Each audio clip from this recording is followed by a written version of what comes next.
York City, home of the world's most famous arena, Madison Square Garden, where tonight a crowd of over 19,000 have come to see Game 2 between the Chicago Bulls and the New York Knicks.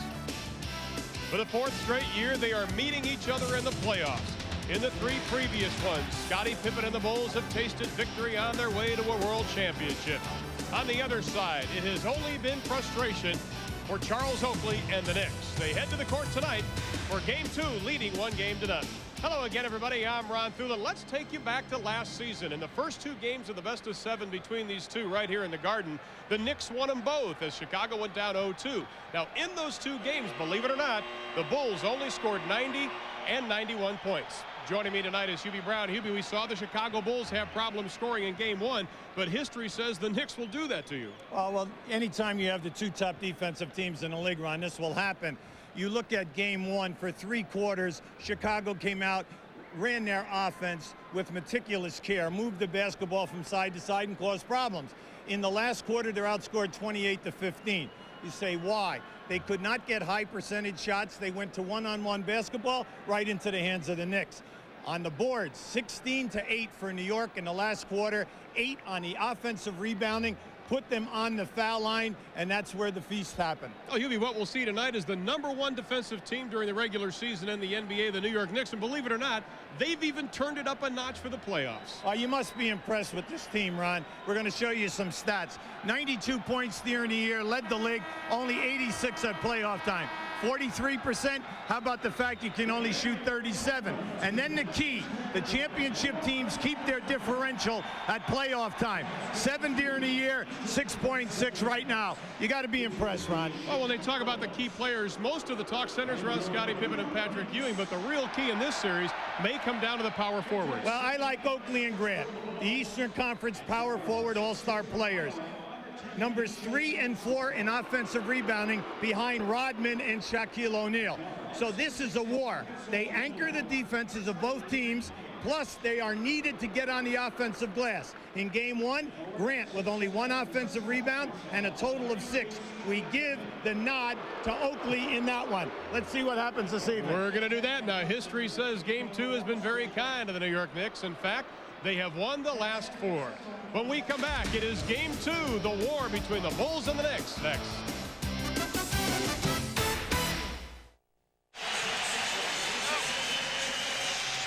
Madison Square Garden, the New York Knicks being introduced, and just moments ago, Patrick Ewing got the ovation from the 19,000 here at the Garden.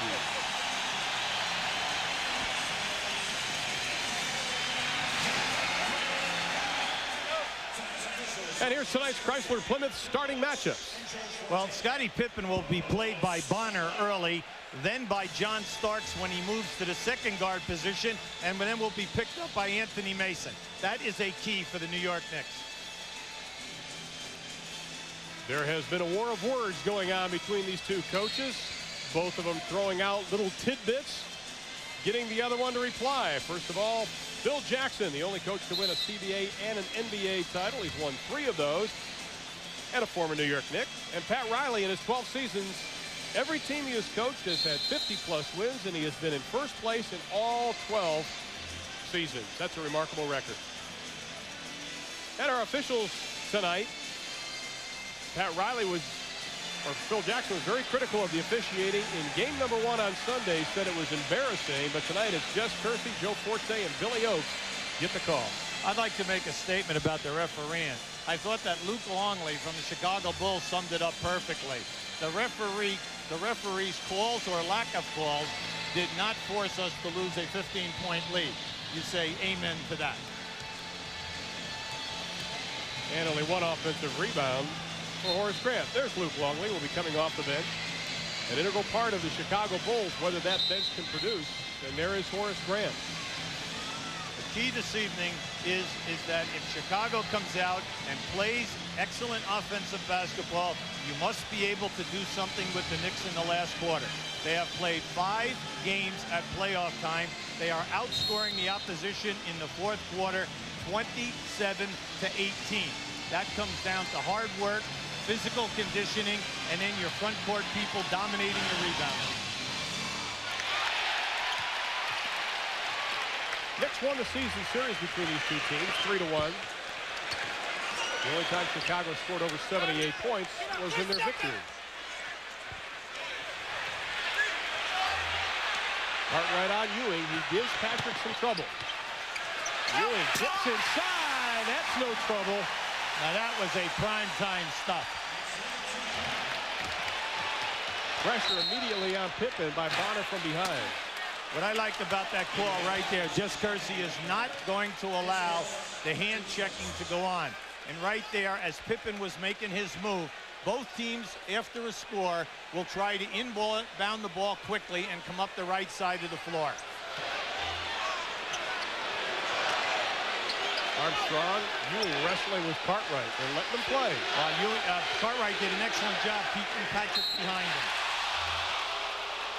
The key, last year and this season, the Knicks front the low post man in the triangle offense. By doing that, it eliminates a number of options by Chicago out of the strong side of the floor.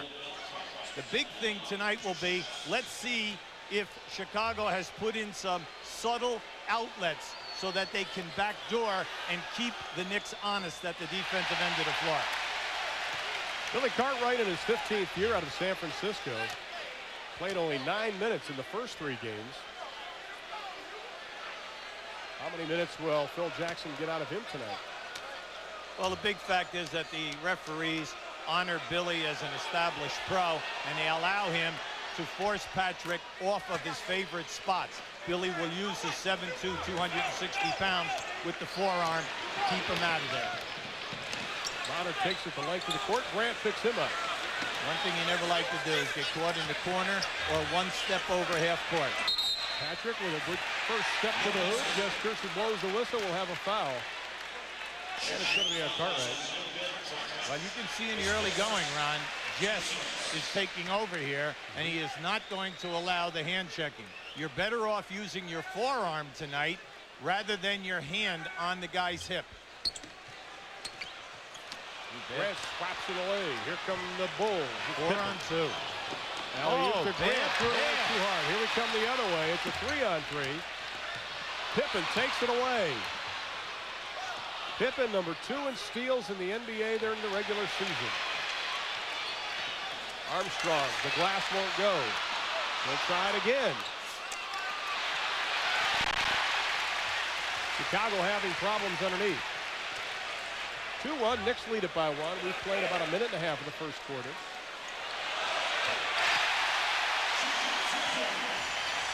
Knowing that Oakley is an excellent perimeter shooter, for the Knicks, he is their highest percentage player from 15 to 20 feet, launching the jump shot. So you must honor that. Force him to dribble the basketball. Saw Cartwright triggering the offense from way above the three-point arc tonight. Myers, one-on-one against Davis, puts it up. See, Pete Myers becomes a key in the series, Ron. If he can break down the defense, this would be a little bit like last year where you have Michael Jordan and Scottie Pippen. Right now, in this series in Game 1, Pippen was the only one that could make that happen. Bonner lost the handle. Ball belongs to the Bulls. They have 10 on the shot clock. You look at the chemistry of the Chicago Bulls, first and second unit. Pippen is the only guaranteed guy that the Knicks have to worry about off the dribble in regards to double teaming him. Everyone else, they'll play honest. They don't double Patrick Ewing when Cartwright's in the game. Harper, no, didn't get it off in time. Violation. See, that time, Grant said, you are not going to take that jump shot. He jammed Oakley, forced him to give the ball fake. Well, that's all you have to do. Do not give Charles the open jump shot. Force him to put it on the floor because you know he is not going to take it to the basket. In fact, the Chicago Bulls really feel that Derek Harper is a little vulnerable. They want to take advantage of him. New York has turned the ball over 3 times in their first 5 possessions. See, there's Patrick Ewing fronting the postman in the triangle. That takes them right out of a couple of options. Oakley had it tipped away by Grant. Knicks have the basketball with 9:13 left in the first. They lead it by 1. A couple of days off, Pat Riley said, did the New York Knicks some good. They had to come right out of the New Jersey series into this. Chicago continues to trap the man in the backcourt with the defender who's playing the man who inbounds the ball. Bonner has to give it up. Harper. They're going to give him a 2 on that. Foot was on the line. During the course of the year with Harper and Anthony, they got 16 points and 9 assists out of these two guys. And in the first round, up to the 5 games, they're getting a nice, consistent production out of both players. Oakley slaps it away from Grant, but he gets a piece of the hand, so Charles be whistled for his first personal foul. We'd like to show you Oakley down inside. See, he's fronting Grant. He's forcing them to throw the lob. That is there if you clear out the opposite side. That will be there every single time. Let's see if Chicago can take advantage of that fact. It should be easy to do. Just the low post player offensively, just shoot him up to the foul line, and that lob pass will be there the entire game. Grant 60% from the line during the regular season, 60% from the line during the playoffs. Well, I'm happy for Horace that he was in the All-Star game this year because he deserved it. He had an outstanding season, not only scoring his season high, but also rebounding over 11 per game. See, here's your trap in the backcourt. They're giving you a 1-2-1-1 trap. Ewing has to bring it across the timeline with about 2 seconds to spare. Main thing here is even if you don't steal the ball, we're inside of 10 seconds already. Right. Davis lets it fly, doesn't go. Bonner, good position for the rebound, the putback. But he does draw the whistle. Anytime that you play the Knicks, you must block out. Bonner and Mason at the small forward position give Pippen a problem because Pippen is asked to do so many things for the Bulls. But he must expend energy in keeping these two Bulls off of the board. Well, Cartwright picks up his second personal foul. Phil Jackson not going to his bench yet. Luke Longley will probably come in a minute. Well, with Cartwright, you know that he's only going to play a maximum of half the game on. What's the difference whether he gets 3 in the first quarter or not? We had a rule back in the 80s when Cartwright played here in New York City that he would always get 2 early because of the energy flow that he would have. And it was just interesting how he'd never pick up that third one if you left him in for his normal 8-minute rotation. He gets the second one to go down. The Knicks open up a 3-point advantage. We're at the Garden, over 19,000 for game 2. Bad pass, Myers. Oakley right there. Double dribble. We'll go the other way with it. Anytime that a postman is a threat, whether the player is playing in front of him or back, you never throw him the pass until he calls for the ball. That way you'll get a better look, and then also he'll have a chance to make the catch. 8 minutes left in the first. Armstrong working on Harper. The double team, Ewing showed it, got away from it. That's an illegal defense. Exactly what Chicago wanted to do coming into this ball game. He's drawn New York into the illegal. Well, Pat Riley is doing 2 things. Number 1, he traps every screen and roll. So Chicago must do something with the roll man. Number 2, they front the low post. So these are 2 of the main parts of the offense of the Chicago Bulls. That's why during the course of the year, they only average 80 points. Cartwright shot won't go. Grant had a shot at the rebound, tipped it around, battles for it into the hands of Pippen. Myers from 18. Oh, my. That hurt the backboard. It sure did. Off the foot of B.J. Armstrong, Knicks will have the ball. Now, I would like to say to you that the reason why we're seeing such shoddy passing is because of the defense. But really, in my soul, we are seeing some bad percentage passes. It's bad, yeah. Nothing to do with the defense on this. Davis spins. Oakley will let it fly from 18. Well, the Bulls took Tuesday off. Phil Jackson had them dressed for practice. Instead, they took the Staten Island Ferry for a little ride. Said they needed the day off. They needed to get away from the game.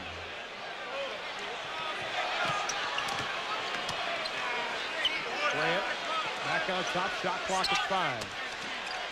Grant lets it go with 3 off the back of the iron. Cartwright, the fresh 24. Armstrong wastes no time. Count the basket. We have a loose ball foul. So give B.J. 2. And we have a timeout. Knicks lead it by 1. Scottie Pippen and the Chicago Bulls knew they would have to go through the Knicks if they were to four-peat. Game one, the Bulls came out hot, shooting better than 50% in the first half, with Scottie Pippen leading the way. Bulls led by 10 at intermission. In the second half, things turned around as the Knicks controlled the pace. The Bulls were forced into tough shots. And after Scottie Pippen comes up with a miss, Anthony Mason sealed the victory for New York with the easy layup. Mason finished with 11 points, 6 rebounds. Knicks won game one, 90-86. Well, you can see by the stats right there, the major drop-off in the second half. But the big fact was the rebounding. And we told you in the last quarter, the Knicks had 8 offensive rebounds in the fourth quarter. Then the field goal percentage, the major drop-off. And then your key guys, Scottie Pippen, going 3 for 13 in the second half, but 1 for 11 after the flagrant foul on Starks, where he was tripped and he hit the floor and he jammed his big toe. Now, did that have a major fact? He did not use that as a cop-out. He said that he was fine. They've iced him down. Even yesterday when they worked out, they iced it down again. But he says everything is okay. After the timeout, they foul, by the way, was Pete Myers as we went to break. Luke Longley's checked in. Cartwright out. Pippen doesn't get it. Bonner had the rebound. Pippen lost it. Well, right now, the Chicago Bulls are 2 for 10 this quarter. Now, we know that you can't get it done on the road, shooting 20%. The Knicks are 3 for 5 from the floor. Chicago has missed 8 attempts, but that was their 5th offensive rebound.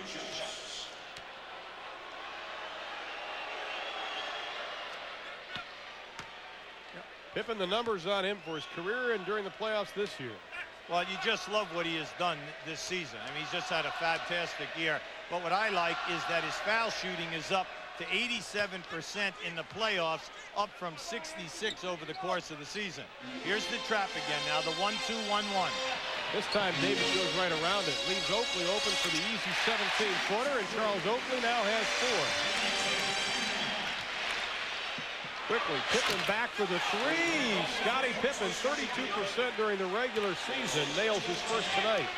Bonner was shaking his head because he knew he made a big mistake. You must pick Scottie up as soon as he gets over half court. Ewing on the alley-oop. Can't get it to go. Longley backs into him. Luke picks up his first. See, that was a dangerous pass, Ron. That ball was thrown. Now just watch. See, Ewing reverses Longley, and as the pass goes up, Longley just stumbles back right into Ewing. And you're going to see that he catches him as he jumps for the ball right on the hip and takes Patrick out of the play.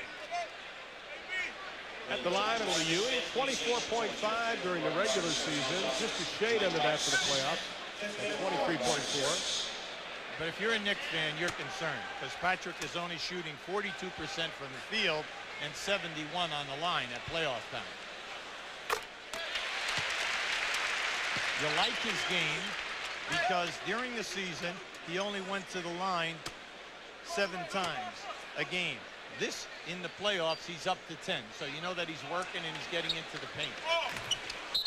Doesn't get the second one to go. We may have a lane violation. We do. It's going to be called on the Bulls, and Patrick Ewing will step up again.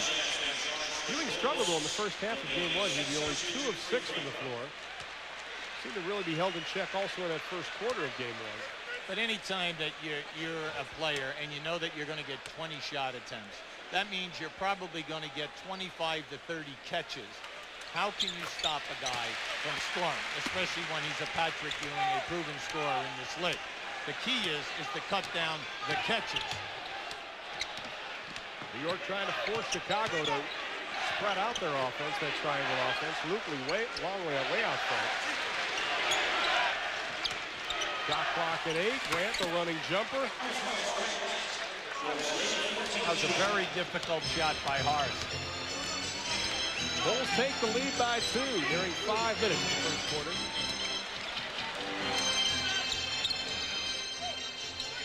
See, they're laying off Bonner because they know that Bonner will not launch a perimeter shot. Ewing from deep. Patrick Ewing, nothing but net. Ewing with 4. We're tied at 14. That's going nowhere but in the stand.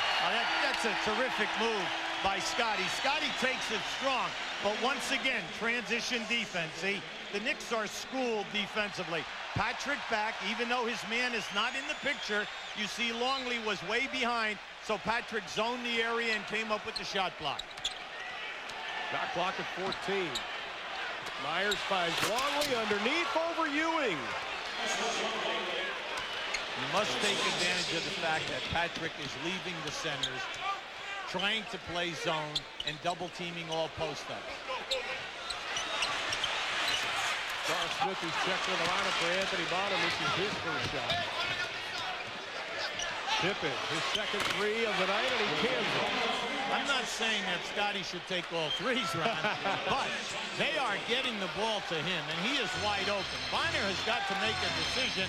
Now it's Charles Smith of picking him up earlier. You cannot go back inside of the three-point line because Pippen will launch that three right in your face.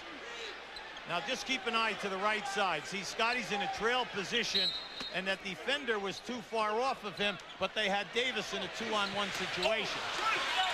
Oakley with the offensive rebound. Harper, that's a two. It was not a three. He had his foot on the line. He didn't like it, but it was the correct call. In this series, all the front court people push in the lower back.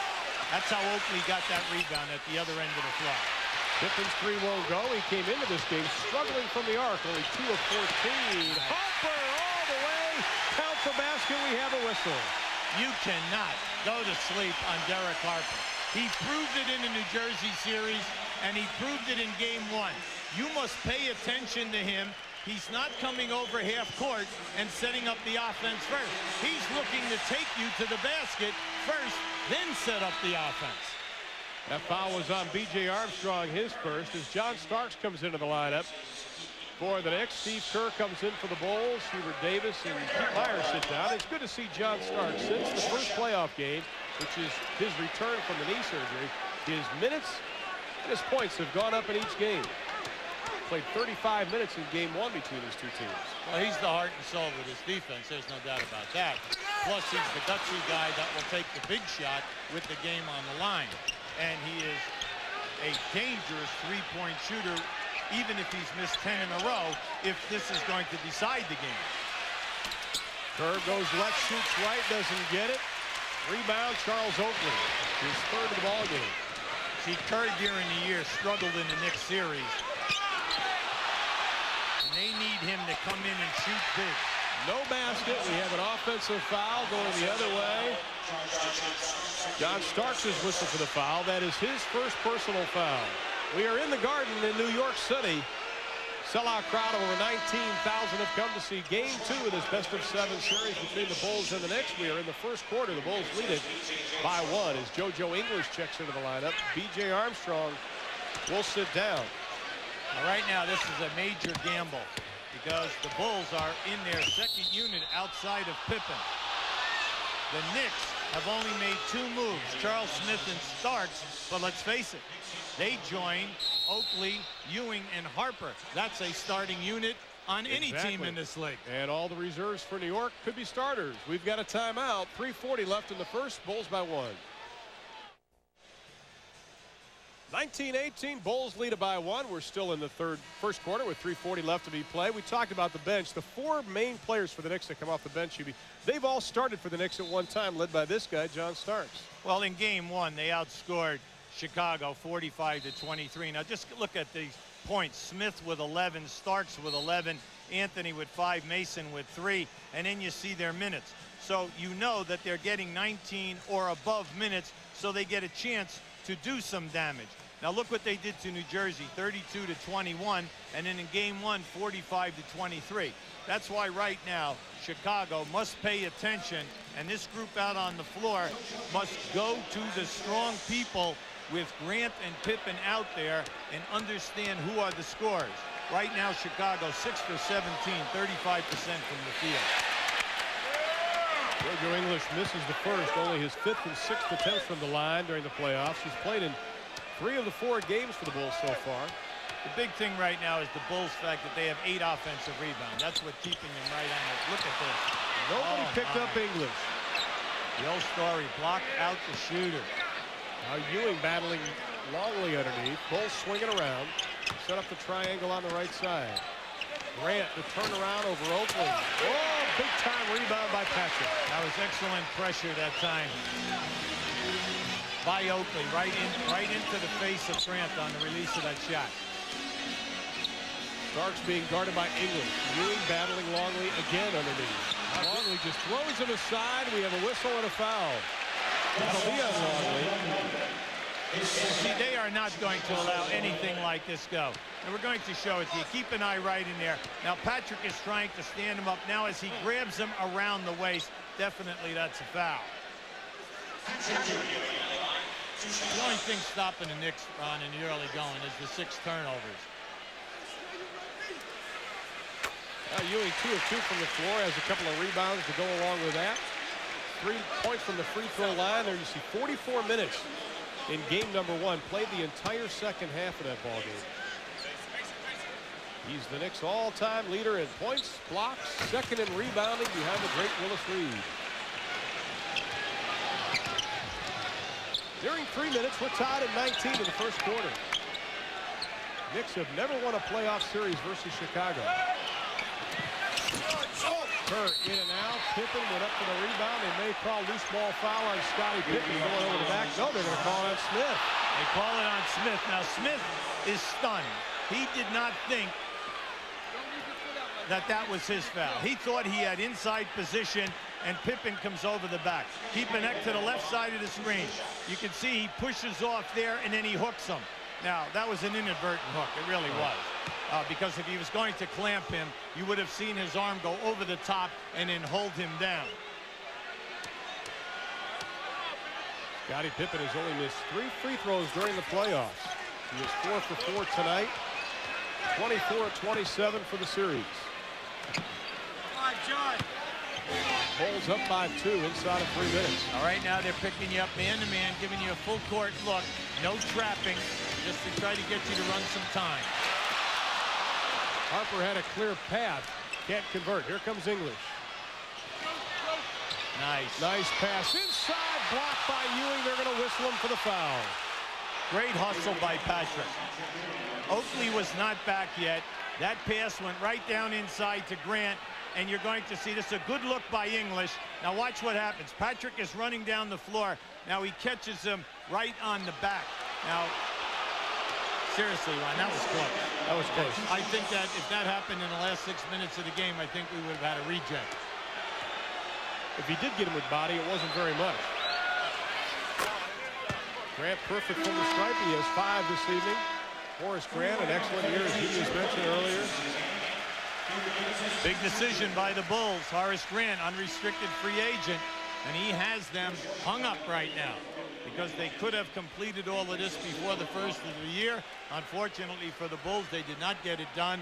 Horace Grant now sitting and licking his chops because he ended up with 15 points a game, 11 rebounds, makes the all-star team, and then is a second-team all-defensive performer. So you know that the open market value for him has escalated. So if they're going to sign him, big-time Bucks. Big time. Go to First National Grant after this. Now, both teams continue to exchange centers. Patrick Ewing has to sit down with 2 personal fouls. Herb Williams comes into the lineup, the 13th year pro out of Ohio State. That is his first shot. Had a big game when Ewing was ejected against the Nets. Now, Remington is in the game for the Bulls. He did not play in game 1. Joe English goes strong to the hole. Can't convert. Bulls still have it. Pippen would like a clear out. Now he's going to take Williams one-on-one. There he is. Pippen stops, pops, and drops. That was pretty. That was beautiful. Herb Williams, chance. Yeah, Herb Williams. When he was with Indiana, one of the premier shot blockers that we had in the league. Always in the top 10. Hopefully looked at it. A little behind the back pass to Greg Anthony. The problem is Greg Anthony wasn't in the game yet. Oh, get a little mustard there. That was a little French pastry, a little too much. It's that East Cleveland. He went in there and threw a blind pass. And tonight, anytime that you have 2 excellent defensive teams going, you cannot do the mustard. Everything has to be basic. Just make the simple plays tonight. Well, once again, Phil Jackson goes to his bench. Tony Kukoc checks into the lineup. And And also coming in for the Knicks, it is Greg Anthony. So for the Bulls, it is Kerr, Wennington, JoJo English, Tony Kukoc, and Horace Grant. Now in game one, uncharacteristically for the Bulls, Pippen had 5 turnovers and Kukoc had 4. So at that small forward position, 9 turnovers.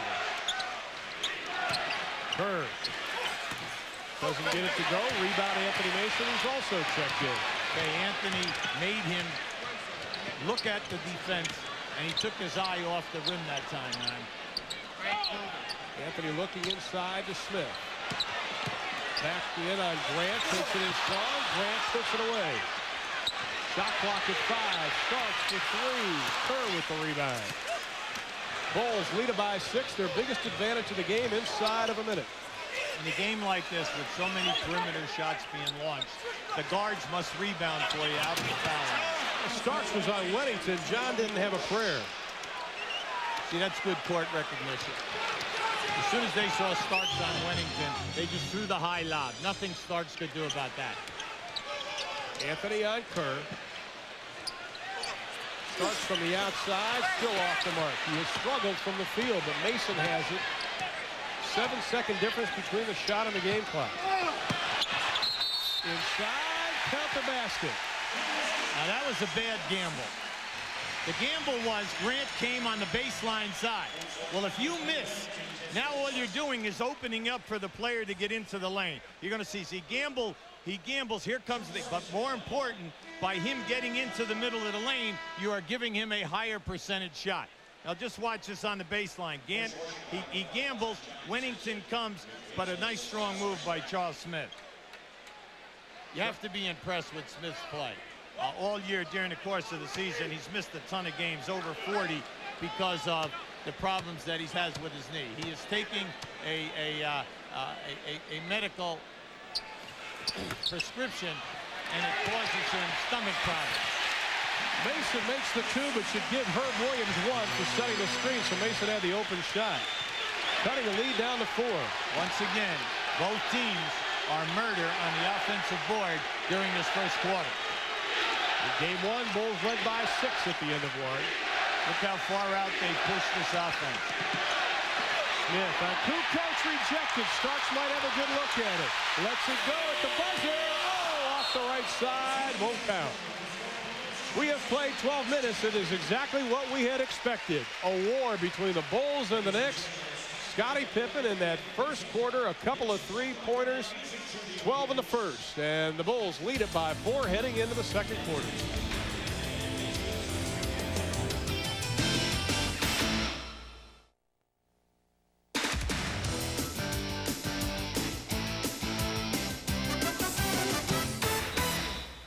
The Empire State Building overlooking Manhattan. And inside the Madison Square Garden, the New York Knicks find themselves down by 4 as we head into the second quarter of play. Sellout crowd over 19,000 as the Knicks sold out the entire regular season for the first time in their history this year. Chicago with 27 points, Ron. They're only shooting 33%. They're 8 for 24, but 2 big categories. 7 offensive rebounds, and then the fact that they've shot 12 foul shots. When you get offensive rebounds, you're usually within 8 to 10 feet of the basket. So now when you make a power move, invariably you're going to be fouled and you're going to get a high percentage shot. Plus the Knicks have committed 7 turnovers. The Bulls had only 20 free throws in game number 1. Scott Williams will start the second half. Well, this is second unit right now. Very nice move by Scott. Scott has the baby hooks with his right hand or his left. Scott Williams, anytime he's down in there, he's a guy to be reckoned with because he can score. Williams still in the lineup at center for the Knicks. Patrick Ewing getting some rest. Whistle and a foul away from the ball. Well, coming up immediately following our game tonight, we'll have the Suns and the Rockets in game number 2. Bob Neal, Doug Collins standing by at the Summit in Houston with the Suns leading that best-of-7 series 1 game to none. Illegal defense call. Delay of game. Delay of game on Scott Williams. When they tell you to give him 3 feet, you better give him 3 feet. You cannot close the gap. All 12 Bull players have played tonight already. Ball knocked out. Knicks will have it with 20 on the shot clock. See, Wennington does a nice job on people flashing to the post. He does a good job in fronting them on the top side. That time he denied with his forearm, knocked that ball right out of bounds. Mason looking inside. Kukoc on him. Anthony looks up at the shot clock. It reads 10. Smith on Williams. The big jump step inside the paint. Since he has come back in 5 playoff games, coming into tonight, he's shooting 61%. Williams got a hand on it. Anthony underneath Wennington. They're going to whistle the short guy for the foul. That'll be on Greg Anthony. Excellent call by Billy Oates. That time, Anthony stepped under the rebounder. No way can you do that. Once a guy elevates, you cannot take him out from going underneath him. Fortunately, we did not have him crash to the floor and injure his lower back. Kukoc, a member of the all-rookie second team, has it rejected. You talked about his shot blocking ability in Indiana. Herb Williams. Herb Williams came from nowhere on that one. Mason gets away. He's going to be hit by Wennington. We have a foul. When Mason is in the game, along with Charles Smith, you must be concerned about 2 guys flashing into the post area. Now we're going to give you Kukoc. Look to the right of your screen. Here comes Herb Williams. How's that for extension?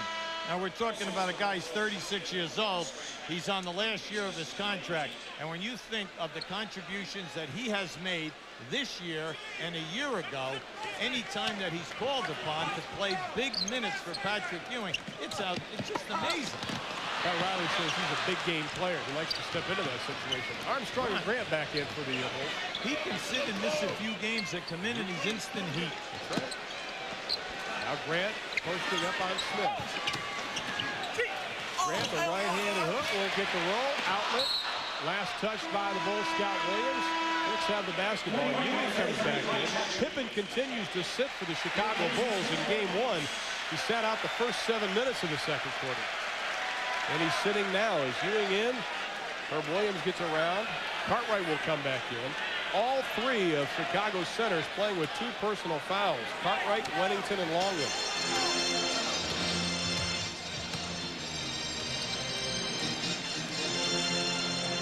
Anthony looking inside. Mason again being guarded by Kukoc. Ewing left open from 16. Nothing but net. To me, Mason must prove that he can score over the top of Kukoc time and time again. You cannot double team off of Patrick Ewing and allow him to roam around. He's 3 for 3 tonight. Grant on top to Armstrong. The pass a little low for Scott Williams. He skipped it right off Williams' leg. That was a very difficult pass.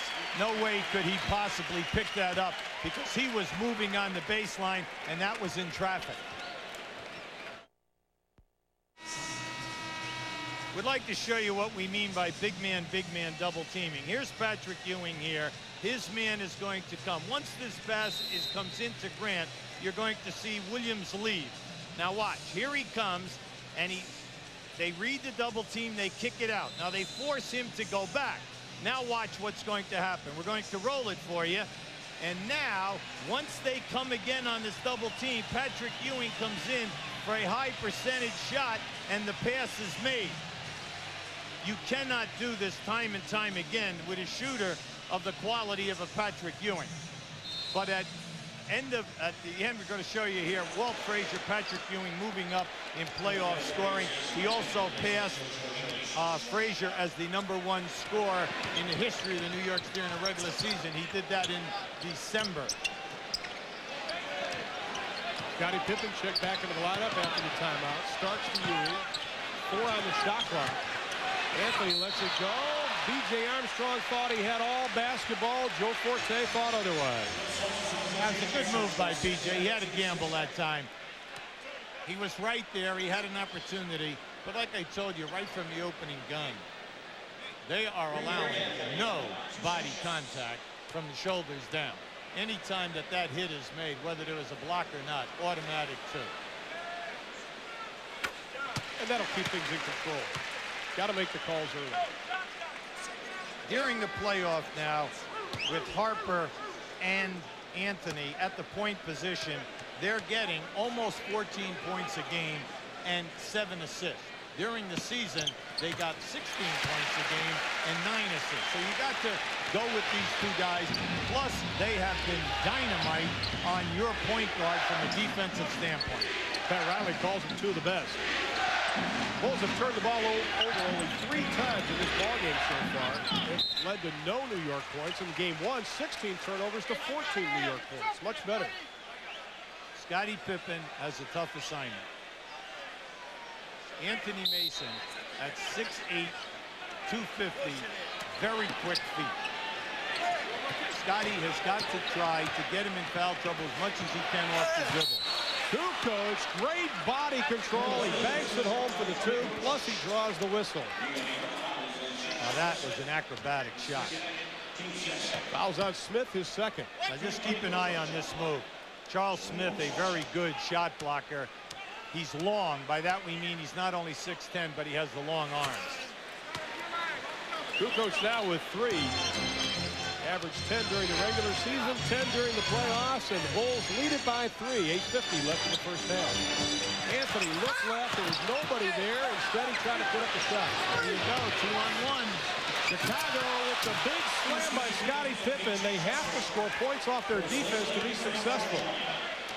We've almost played 16 minutes of action. Chicago must look for the outlet. It's there. John Starks buries the 3. Well, that's what happened with Pippen in the backcourt. He double-teamed away from Starks, and he allowed him to open up for that 3. Only 3 of 16 coming into tonight from the arc. Now Kukoc being guarded by Starks. No prayer. Now you saw Patrick come right at that double team. Now any time that Kukoc or Pippen post up and Patrick double teams, they must find partners. Anthony for 3, a little bit out of his range. Can't get it to go. Here comes Kukoc on the run. Now right now Horace Grant is groggy. He took a blow right to the face, and I do believe the blow is delivered by Billy Cartwright. By the way, not his first. Not his first bow he's thrown. Working around the perimeter. Inside, Armstrong sees the seam, and he takes advantage of it. Anytime that a Chicago Bull keeps his dribble, something good happens. Unfortunately, because of the structure of the triangle offense, it does not happen enough when they play the New York Knicks. Nice move. Ernie Johnson in Atlanta. When they reach the break in New York, Chuck Daly and I will bring you the Reebok halftime report. Our focus will be on the coaching profession. Craig Sager's conversation with George Karl reveals the emotional toll that job can take. We'll get the insights of Chuck Daly and Hubie Brown. That's coming up on the Reebok halftime report. Now let's get back to the Garden, guys. Thank you, Ernie. Looking forward to that. Bulls lead it by 6, 38-32 with 7:27 remaining. Patrick Ewing into the ball game, but the Bulls 10-2 on fast break points over the Knicks. That really plays into their hands. Well, it's definitely there, Ron. The Knicks are crashing the offensive board with more than 3 guys. So anytime that the Bulls rebound and kick it out, the 2-on-1 is there for them. But the guy who rebounds must get it out quickly. Now the Knicks have Anthony, who has it tipped away or lost the handle. It'll belong to the Bulls. He's joined by Charles Oakley, Patrick Ewing, Anthony Mason, and John Starks. The Bulls have Cartwright, Pippen, Armstrong, Grant, and Kukoc. Scottie Pippen moving up to the 2 guard, still being guarded by Mason, who did an excellent job in the 4th quarter on Pippen in game 1. Pippen tries to get a step around the left side, doesn't get it. Mason with the board. The Mason challenge. That was a tough shot. A difficult angle. Mason thought he was going to Anthony, thought he was going to Ewing. Nobody took it. See, that's the second time this evening that a forward has passed to a blind spot, assuming that the guard was going there. Both times the New York guard stopped and was coming back out. And you can see the turnovers right now. Pat Riley is, he's not exactly a very happy man right now. You've got to take care of Kukoc. I mean, Kukoc has Starks on him in his pivot. B.J. Armstrong, for the 2nd time in a row, finds the small opening. Once again, keep your dribble and continue through. But you must take advantage of Starks playing behind Kukoc. Ties the biggest lead. Stark's shot won't go down. Big battle underneath. The Bulls come out with it in front range. Here's the trailer. There he is, Kukoc. This time. Standing right at the 15-foot mark. Starks trips B.J. Armstrong. Then he pretends like he's going to kick him. Oh, the call is. Now, that was a trip. There's no doubt about it. It was a trip, but it was not a flagrant trip. Okay? That was just, they were going in a normal dribbler defender, and then the foul happened. They get the trip, but then because Starks kicked up and out, they call a technical foul. Here it is again. Now keep an eye on this. You're going to see it now right in the middle of your screen. Now right there, there's the bump. There's the trip. Now watch what happens. See? He kicks up in the air, frustration, boom, they hit him right with a technical foul. This is the technical foul. B.J. Armstrong will shoot it. Starks with 3 personal fouls, and he only has 3 points in the ballgame. B.J. an 86% foul shooter.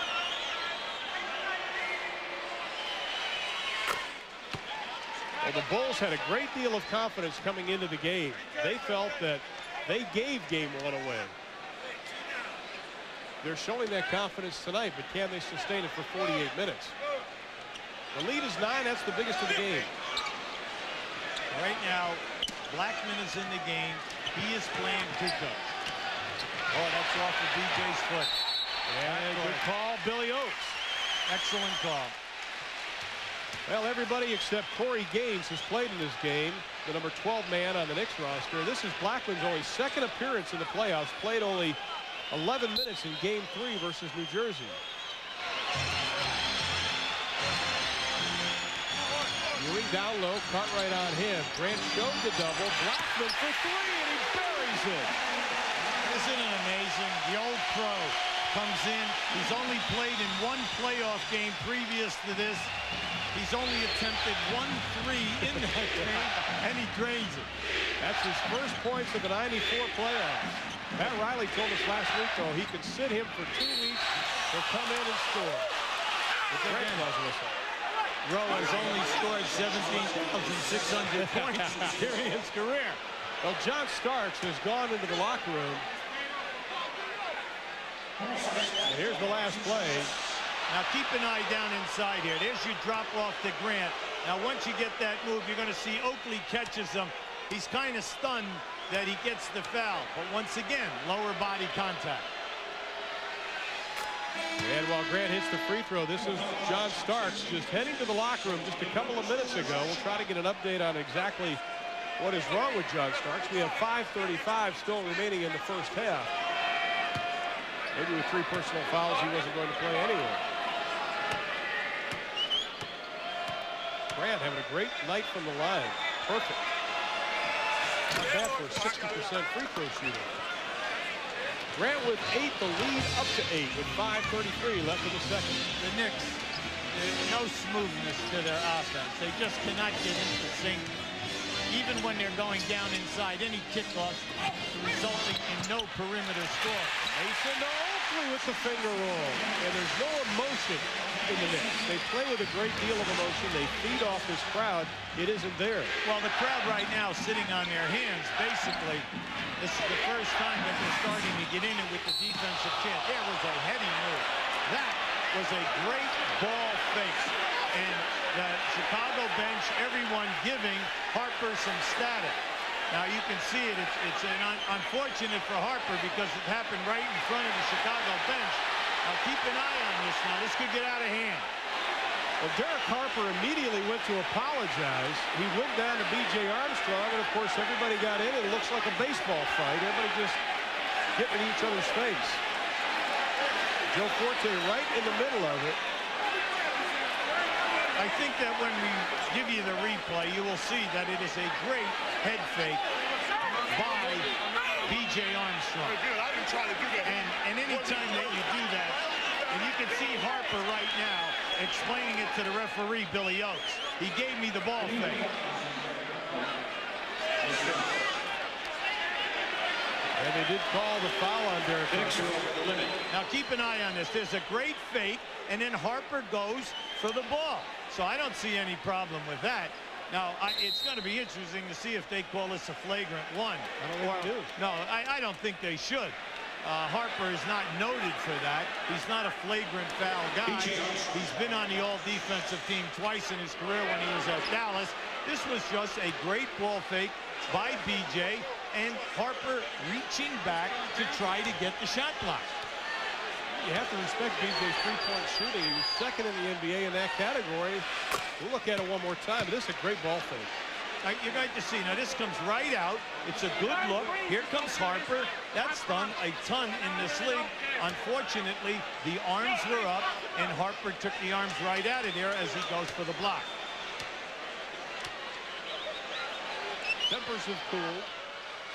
Armstrong hits them both. He has 9 for the ball game, and the Bulls lead it by 8 during 5 minutes of the second. The difference in this game is the great foul shooting by the Bulls. And in fact, the amount of times that they're at the foul line this evening. Ewing got away with a push, threw it away. Mason tried to save it. Here come the Bulls. This is what they do best. Grant lost the handle out of bounds. New York has it. 3-on-1, and you end up with a turnover. Chicago wants to run off turnovers and miss shots, but they also want to convert those. Not able to. Bulls by 8. We've been trying to bring that point out. That's there. Harper with the left hand all the way to the hole. BJ's got to do a better job on him off the dribble. You've got to say to yourself, I have to concentrate on you. John Paxson looking for his first point. Can't get it, the air ball. Blackman streaking down the right side. Mason leads the break. Well, it's nice that he dribbled between his legs in that, but he missed Blackman in 2 areas where he was wide open. Big pick by Ewing. He doesn't roll. Instead, he takes the 3. Buries it. Oh, Patrick Ewing, 29% during the regular season. His first 3 of the playoffs. During the year, he was 4 for 14. He's 4 of 4 tonight. Now the crowd is here.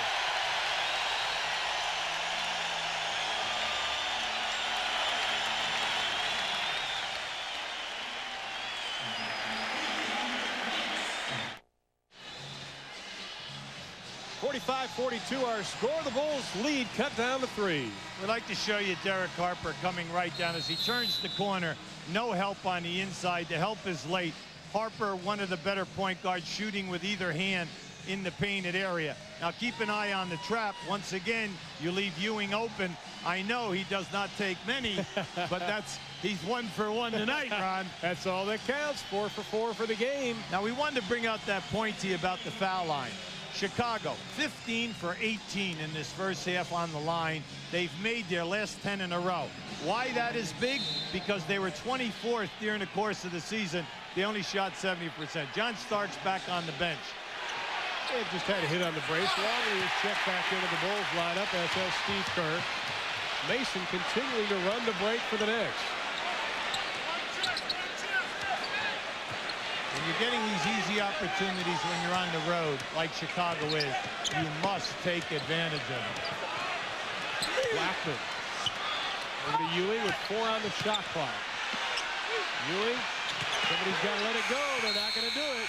Violation by the Knicks. Bulls have the ball, leading by 3. Everyone lost sight of the shot clock that time, Ron, and it's the guard's job to know how many seconds are left. The front court people are playing with their backs to the basket. It's difficult for them to say, well, they should be looking down the floor at the other clock. That's a little difficult to do when you're running a continuity offense. Grant lets it fly over Oakley. Mason the rebound. He had Look up. is Oakley. Nice pass, good ball fake. Blackman doesn't get it. Armstrong has everybody in red. Defer the easy 2. In this game, Chicago must understand when they go in at halftime that the fast break is there. It can be a major point for you in this ballgame. If the Bulls are to win, they have to connect on the fast break points. 12-2 now. Inside the basket goes.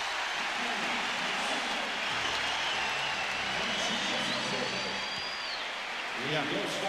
I would like to show you what just happened there right now. You're going to see the double teamer come over on the trap, see? And there's the ball movement in a 2-on-1. See, any time that they get you 2-on-1 down inside, then you are in great advantage.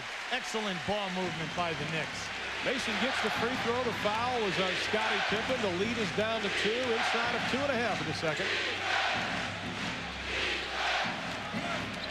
Kerr as Pippen rolled off the double team. The bank is closed. Rebound Oakley. The two-man game on the weak side is getting 0 points right now for the Bulls.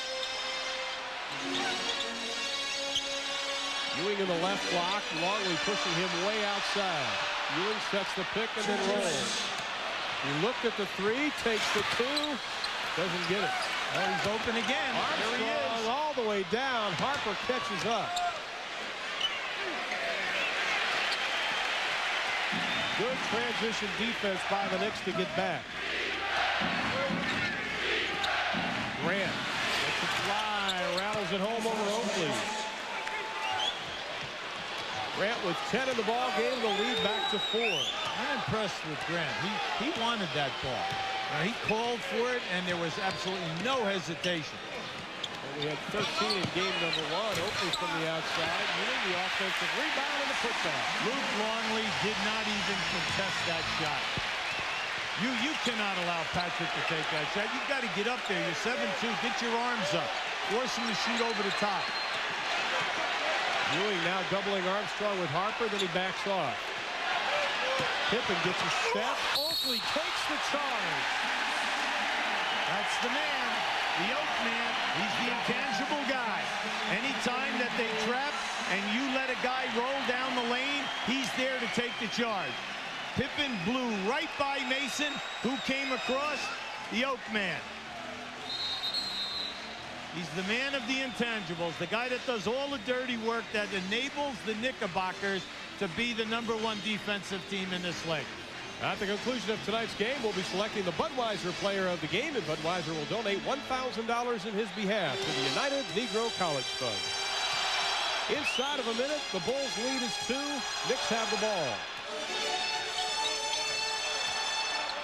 Harper working on Armstrong, gets another step on him, loses the ball. Here come the Bulls. They've got a 3-on-3 if they hurry.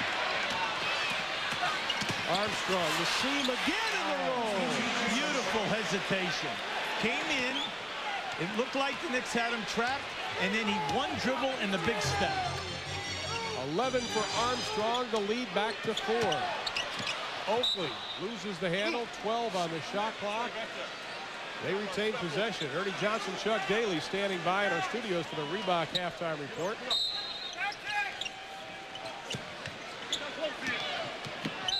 Kerr knocks it out. Knicks retain possession. Still 12 on the shot clock. That time the Knicks set a back screen on Ewing's man.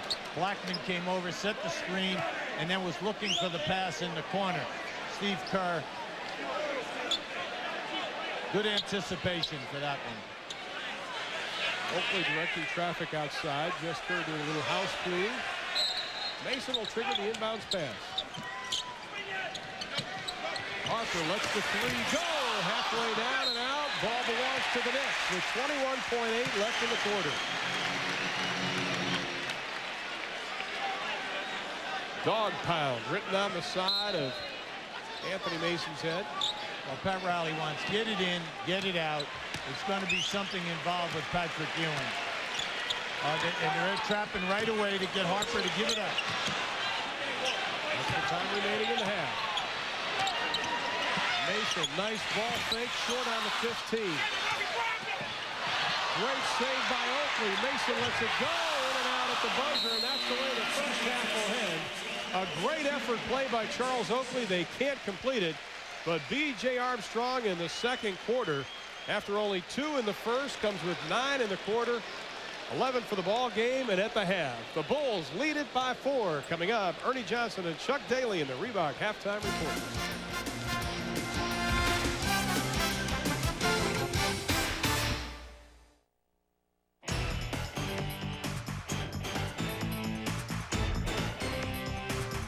The Reebok Halftime Report is brought to you by Reebok. to remind you that on Planet Reebok, there are no rules. Halfway home at the Garden in New York, it's Chicago 51, New York 47 as the Bulls look for the equalizer in this Eastern Conference Semifinal series. Ernie Johnson, Chuck Daly, the Reebok halftime report. This game's similar to Game 1. Chicago out of the gate quickly, but they don't want to see a replay of the second half last week when they had 34. No, Chicago's been able to get to the free throw line 7 more times, and that's been an effective way of scoring. It's so hard to get shots, so hard to score, and able to get out on the break. New York, Patrick's scoring for them, keeping them in the game. Pretty much is scripted, same as the first game. 51-47 at the break, Chicago with a 4-point lead. As Chuck Daly will attest, coaching can be exhilarating, exhausting, and excruciating. Seattle's George Karl has known all those feelings this season. The NBA's best in the regular season made a first-round playoff exit. And as Craig Sager went looking for answers, he found George Karl doing the same. I hit periods of time where I'm dead. You know, I'm basically embarrassed by what happened. I've been humbled. And I don't know what to do. You know, I don't know where to go. I don't know who to talk to. Don't know where to hang out. Basketball has died, really. You know, I don't get turned on by the games. I'm sure that I'll turn around here in a few days, but I was embarrassed. You said in November that this team had a 2 to 3 year window of opportunity. If you did not win a championship, some questions had to be asked. Do you still feel that way, or do you think the team needs an infusion of talent? I think we're fine if we understand our mistakes. And I think we got to take some serious changing, I think, of the psychology of this basketball team as much as the talent of this basketball team. And I think a lot of it has to do with the mistake that I think I made was more in the character managing, the attitude managing.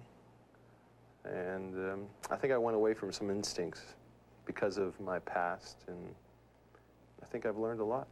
What instincts? Oh, I think winning blinds you sometimes, and you tolerate things that instinctively you know are bad habits, but you're still winning. And instinctively you know that we're not doing this fundamental correctly, or allowing that outburst or attitude to occur is wrong, but you're winning. Does the team need an attitude adjustment? I think all NBA teams need attitude adjustments consistently. I think the NBA right now in the area of attitude is in crisis. And I think the teams who are successful are the ones who manage their character better than the others. But I honestly think we all have character flaws. And the character flaws are being developed by the money. And loyalty doesn't exist anymore. Players don't have loyalty to one another. Respect, responsibility. Those are things so difficult to talk to a young player about today without them having 30,000 excuses. Where do you turn to ease the pain for you? I plan to hang out with a lot of old coaches because I want to talk about this. I want to know their answers. I want to know their feelings. Because I think we had one of the best basketball teams in the NBA, and we don't have the right now to say anything that way. And we're going to have to wait not only till next season, but next April before we can actually do any talking. I won't use the term old coaches. How about experienced coaches like Chuck Daly? He's not the Lone Ranger. All you guys have been through this, you know, excruciating losses. It's a suffering business, and we all go through it. I think George will have to probably sit back, reflect, evaluate. I think he'll have to evaluate his club and say, you know, we can handle the game this way offensively and defensively in the regular season. How about the postseason? But he'll recover. He just needs to go hit a few golf balls. That may be the next thing on the agenda. We'll continue this discussion. We'll hear from Hubie Brown when we come back.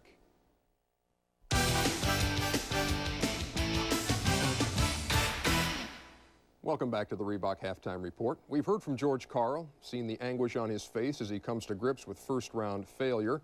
There are certainly those in the coaching fraternity who can relate. Let's bring in Hubie Brown at the Garden. Hubie, when you watch George Karl, spill his guts there about what just went on. What was going through your mind? Well, I think it's a very difficult time for George Karl and his staff. The coaches always will take it upon themselves that they are at total fault. Unfortunately, the coaching staff do not play the games. You know that that team was prepared. Now it comes down to your athletes. And it's always humbling for a coaching staff when a lot of times you think you win the games, but you understand when you're humbled that you have to have great players in order to have the outstanding one-loss record in the league. Now, I would think that that management, as well as George, must step back from it all and adhere to what Chuck Daly said. Go out and hit some golf balls, get away from the game, and then come back within 4 or 5 days, then sit down, evaluate your games, evaluate your personnel, evaluate your attitude people. The thing that you cannot do is to make rash decisions out of anger or disappointment. You still led the league in wins. You still led the league in differential with 9, and then you had a sensational season. Of course, it's disappointing, but the main thing is that everyone will grow from this. Let's get your take, and let's get Chuck Daly's take on one of the points he made about unity of players and attitude adjustment and that kind of thing. Can you change attitudes, Chuck?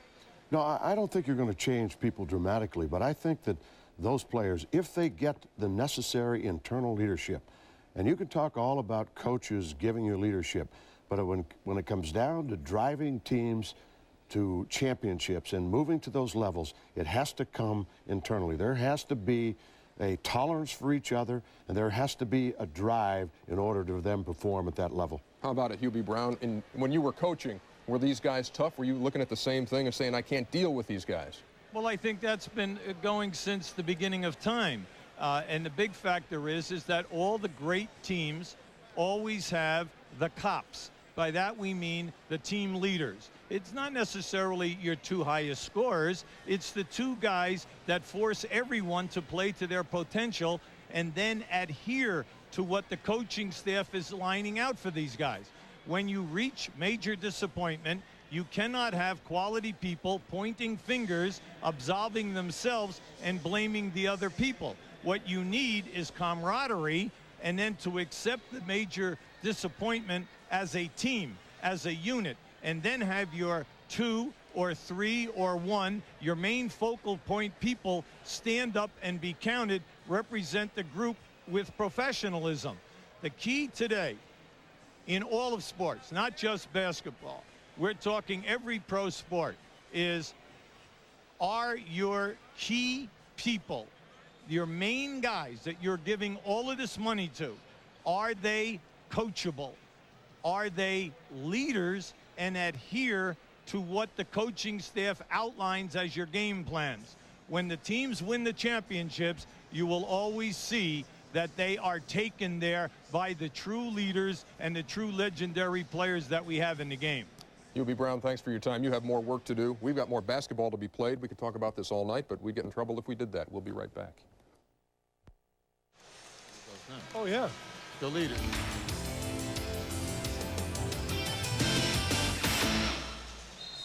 The Knicks' biggest lead was 3. The Bulls' biggest lead was 9 as we head to the third quarter. The Bulls leaded by 4, 51-47. And one of the big keys is the fact that you know that New York Knicks are really going to come out strong in this second half, because as in game 1 where they trailed by 10, they're down now. Can Chicago, are they going to be prepared to withstand that big charge? Well, it's going to be interesting to see if they can take care of the rebounding, Ron. Now we're going to show you the field goal percentage in favor of the Knicks, the rebounding. You could see that the Bulls had a great first quarter, but now the Knicks are starting to make their move. Then in the free throws, the Bulls, their free throws and the fast break points are what have them ahead in this game. I do not believe that we will see the Knicks turn the ball over 13 times in the second half. It was 52-42 in game 1, 51-47 in game 2. And in that second half of game 1, Chicago shot only 33%, scored only 34 points. And Pippen struggled, knocked away by Bonner as the violation clock sounds. But Anthony Bonner whistled for his 3rd personal foul. See, that was silly. Everyone did a great defensive job. The old story, never foul a jump shooter. Make him make his 50%. You put him on the foul line, he has a chance to shoot 70 or 80%. And in a close ball game, the points will add up. Bonner played only 7 minutes in that first half. Pippen perfect from the line tonight, 5 for 5.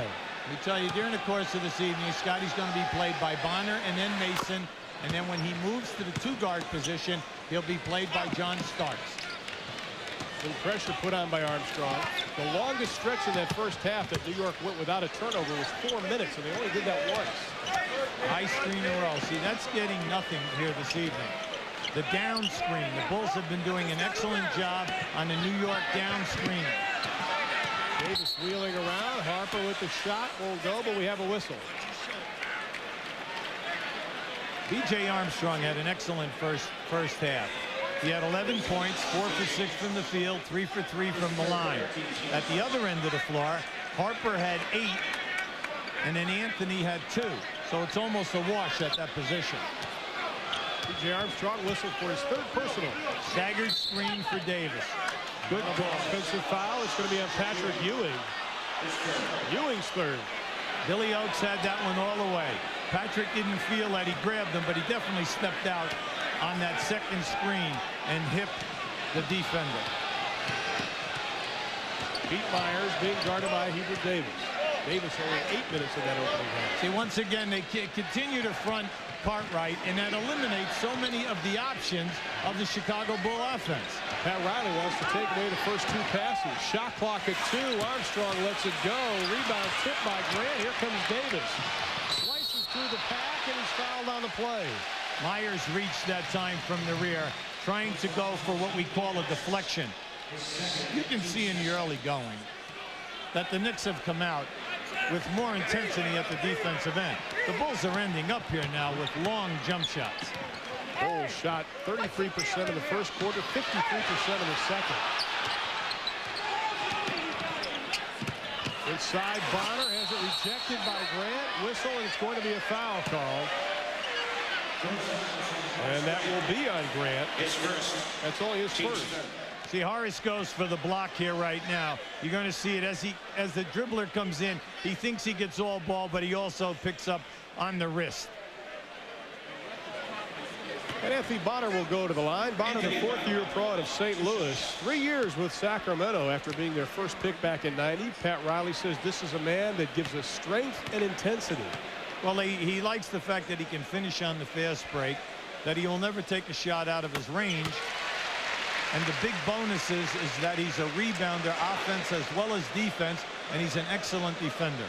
Another hard worker in the mold of the front court people that Pat Riley has assembled. He's playing with a strained abdomen. Has to wear a brace on it when he plays because he says every time he tries to jump, he re-injures it. Bonner's 1 free throw cuts the lead down to 5 nearing the 10-minute mark of the 3rd quarter. Hubie Brown, Ron Phelan coming your way from the Garden in New York City. See, they have forced the wing people out way above the foul line area. So consequently, they can, oh, nice backdoor. Pippen with the slam. That was beautiful. That was a nice change of direction by Scottie Pippen and a good ball fake by B.J. Armstrong. Lead back to 7. Harper, 8 first-half points. Ewing slashes across the paint. Bonner left open with the 2. Scotty's got to pay a little bit more attention to Bonner because Bonner is starting to look for the basket. Davis playing defense on Myers. No place to go. The rim caught part of that. Here comes Ewing leading the break. Oh, it's a 4-on-2. We have Davis spotting up for the 3 on the far side. Nobody saw him. There they saw him, and they threw it away. Here comes B.J. And Hubert Davis just has to tie him up. Strong move by Hubert Davis. B.J. was taking him all the way to the hole. Good foul. Hubert did not allow him to get that shot up. You're going to see it right now. See, he comes right across, gets his arms so that he cannot get the ball up above his shoulders. If he does that, he has a chance to possibly make a 3-point play. Armstrong 3 of 3 from the stripe tonight. averaged only 10 points during the regular season against the Knicks. B.J. had just a great season. When you look at the fact that he averaged right up there pushing 15 points a game. He was second in the league in threes at 44%, and he was 14th in the league on the foul line, shooting 86%. That's 12 this evening. Benjamin Roy Armstrong Jr. with his 5th consecutive free throw. He has 13 in the ball game. 7-point Chicago lead.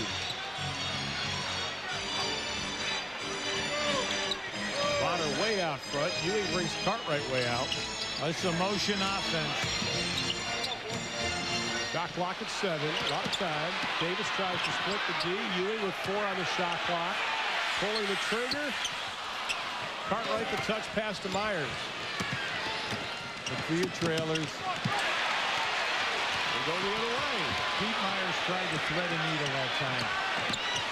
Davis, the double pump, doesn't get it, but we have a whistle. Anytime that you have numbers on the break, it's not a time to try to thread a needle because you have numbers. All you have to do is continue with one more dribble. Things will open up, or hit the ball to the wing, dive, and then let the trailer come. He'll get an uncontested shot. Now Pete Myers whistled for his 3rd personal foul. That'll send Hubert Davis. In 8 minutes, 0 for 2 from the floor in the first half. Davis, another excellent year, the 2nd-year pro out of North Carolina. Just a reminder, our 2nd game of our doubleheader tonight. They're standing by at the Summit in Houston for the Suns and the Rockets game 2. Phoenix leading that best of 7. 1 game tonight. Bob Neal, Doug Collins waiting for that one. Hubert Davis, the Knicks, solid. 11 points. He gives you a good shooting. He's right up there at 47%, 40 in threes, and 83 on the line. Bonner comes down limping. Pippen with the acrobatic shot. It won't go.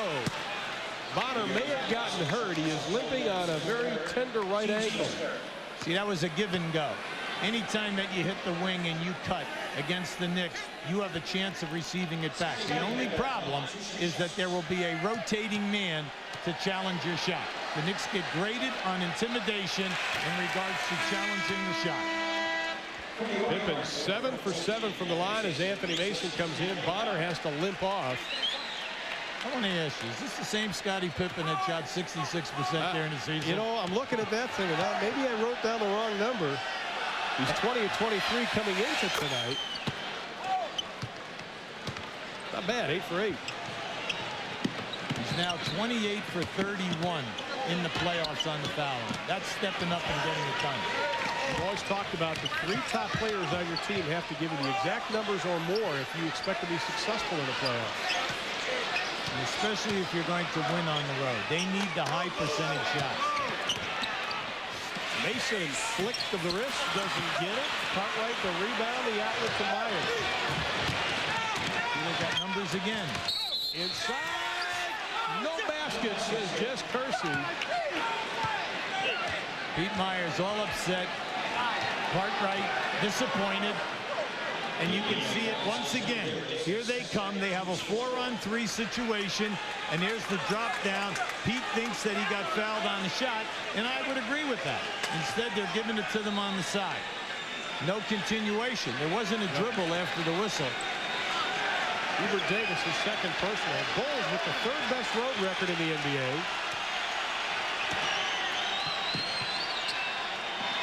Grant being guarded by Oakley. Backing his way in. Pippen lost it, stepped out of bounds. New York has the ball, trailing by 8. I don't think Scottie could have done anything else wrong. Right? No. Stepped out of bounds. He fumbled the pad. He took his eyes off it. It was just coming to him. Now Mason, as Pete Myers goes to the floor. Here comes Davis, and he's hammered hard. Every time down the floor, they are setting a staggered screen either to the right or to the left for Hubert Davis. Now, up until now, it has not shown much results. Now, keep an eye, okay, to the right side of the floor. You're going to see right here, you got the one guy that was a double that time.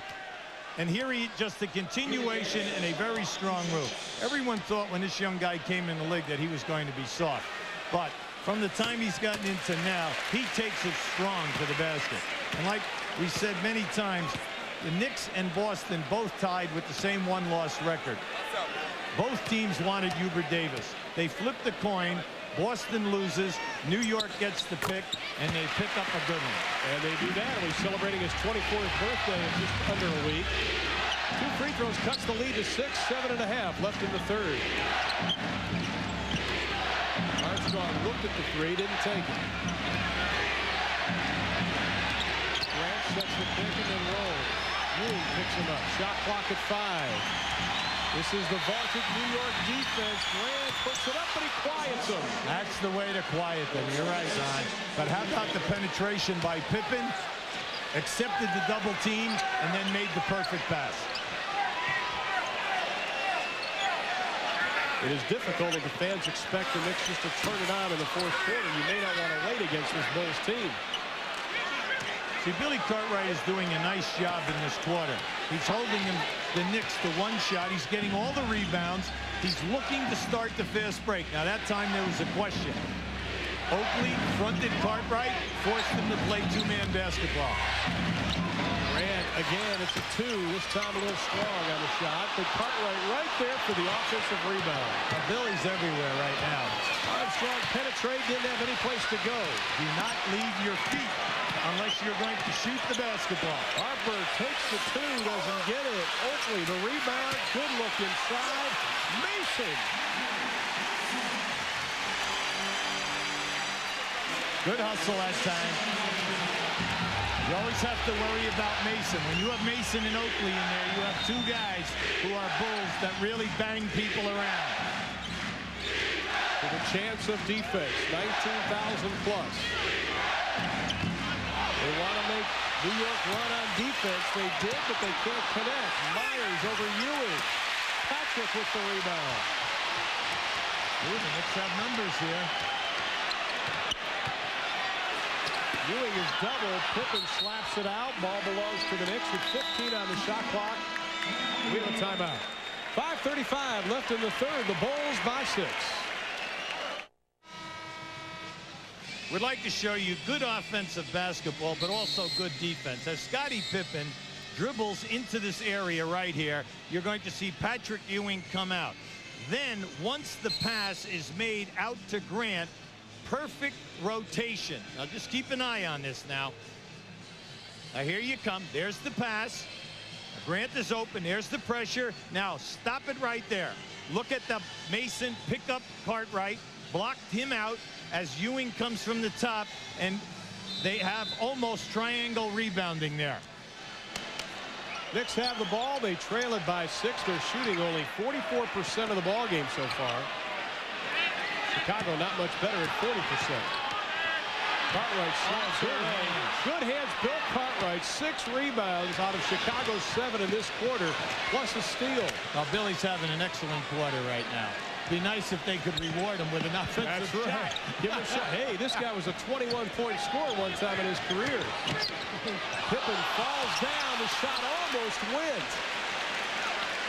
No doubt about it, Ron. Mason gives him trouble. He does not beat him off the dribble with ease. Oakley backing in on Pippen. The whistle and a foul. If it is on Pippen, it'll be number 4. Scottie Pippen picks up foul number 4 as we take a look at tonight's GMC Truck scoreboard. Last night, Indiana regains the home court advantage, beating Atlanta in the Omni, and Utah goes up 1-0 on Denver. Later tonight, it'll be Phoenix and Houston immediately following our game. Now, this is a big decision for Phil Jackson. Finally, he's going with Kukoc. Kukoc will come in now and replace Pippen. Now, one of the things the Knicks player said, he'd be coming into today's game, if he takes Scottie Pippen out of the game, they're ours. Do you believe that? Well, what you're saying is that you're taking away the head man. I mean, anytime you score 22 points, 9 rebounds for a small forward, 6 assists a game, and he's your #1 defender. I hope their production will come out. The Oak Man, you know, the Oak Man is an excellent foul shooter. He's a 78% foul shooter. And the lead is 5 inside of 5 minutes of the third quarter. Well, this is their big test. When they go to their bench, can this group give you the production? They need the production now. Mason with 5 on the shot clock. Grant lets it fly, doesn't get it. Ewing the rebound. He has 7 for the ball game. Remember, once again, anytime you launch all of these long jump shots, the rebound will be out past the foul line. Guards must rebound. Mason just muscling his way in on Kukoc. Tony Kukoc didn't have a prayer. Well, he did that in game 1. He's too strong for Kukoc. And that's why Kukoc cannot allow him to catch the ball in the low post. Mason intense on defense. Chicago not getting into their offense. 8 on the shot clock. Armstrong. Kerr with 3 on the shot clock. The 3 won't go. Chicago launched 13 threes in game 1. That's a tribute to New York's defense. Oh, the Knicks defense definitely picking up. Davis draws the whistle and the foul.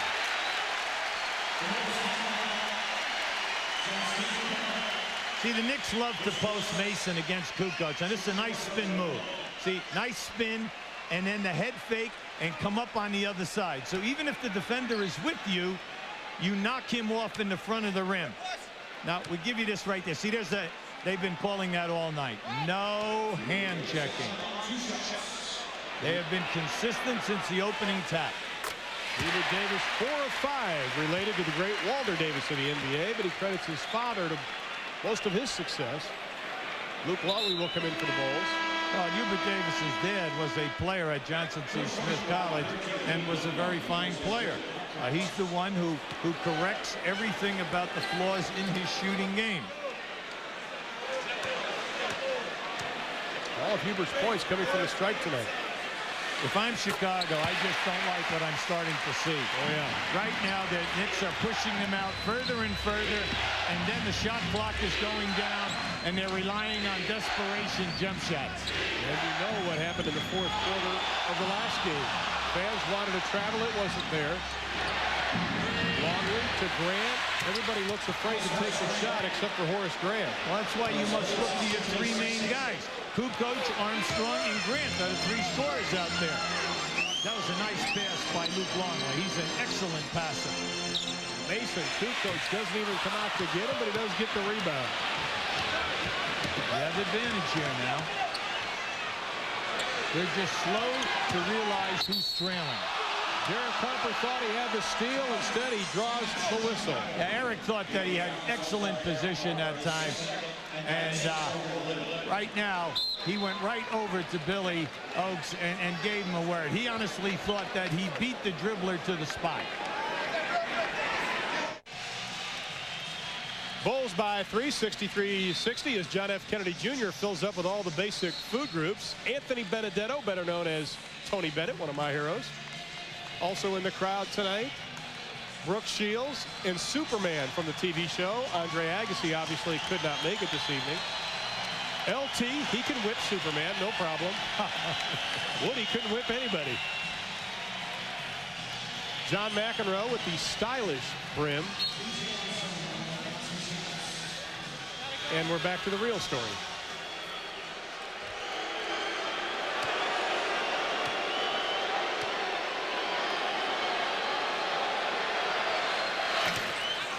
Armstrong, perfect 6 for 6 from the line. He has 14 in the ball game. All-star year for B.J. Armstrong. But in game 1, he had only 2 points.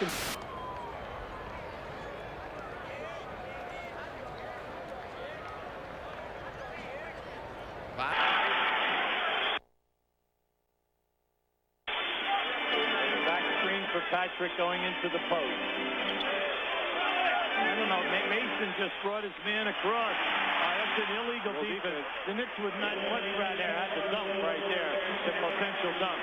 Kukoc left Mason to double team Patrick Ewing. The rule is you're not allowed to double team a player unless he has the basketball in the post area. Hubert Davis will shoot the technical, the second illegal of the ball game.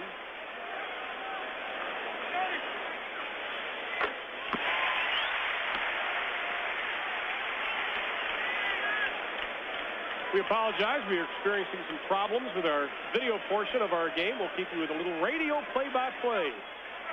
65-61, 2:44 left to be played in the third quarter. The Bulls lead it by 4. Rafu and Hubie Brown with you live. Davis on the right wing inside the paint. Tips it off to Ewing. The 15-foot jumper, nothing but net. A little pressure shown by the Knicks. Kerr across the timeline, far side to Kukoc in the airbag. Whistle, Longley walking it.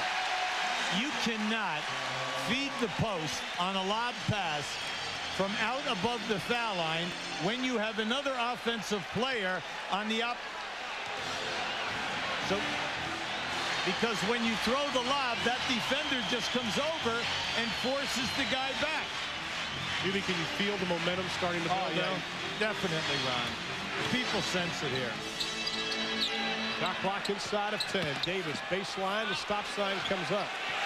Mason with 5 on the shot clock. Rolls it around at home. Oh, did they get a lucky roll there? But once again, Kukoc overextending. They really don't need him to double team because he continues to allow Mason to play by himself. Our first tie since 19-all. Longley has it knocked away. Grant with the jumper. A timely jump shot by Horace Grant. In this quarter, Horace has bailed him out on 3 occasions with a timely jump shot when the offense has produced nothing. Oh. Hubert Davis's first field goal of the ball game. We are tied again at 67.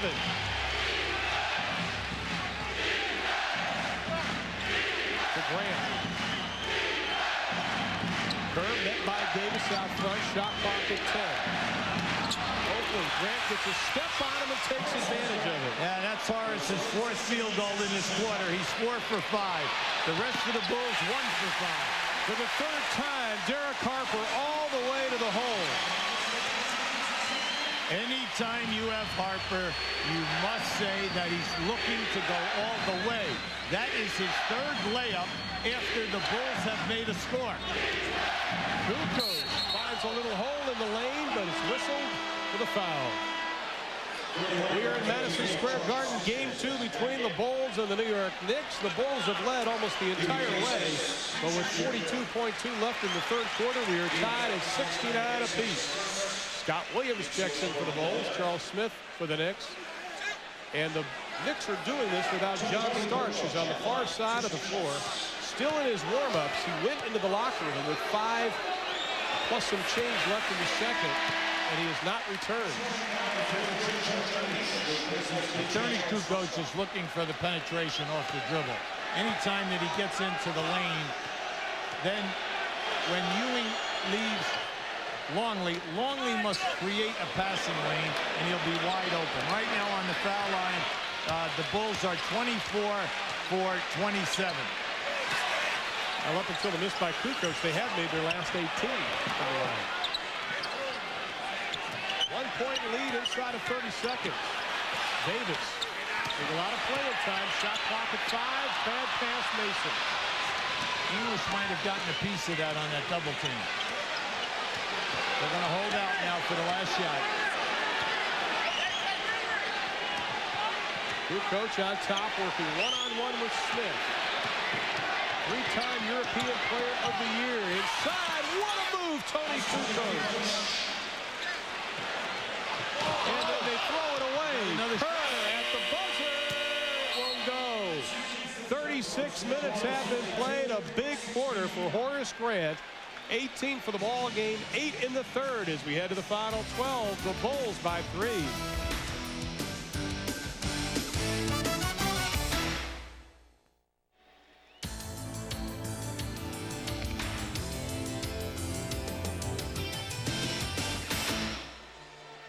We are back to the fourth and final quarter. Game 2 between the Bulls and the Knicks. 72-69 is our score. The Bulls have been consistent, but it is going down.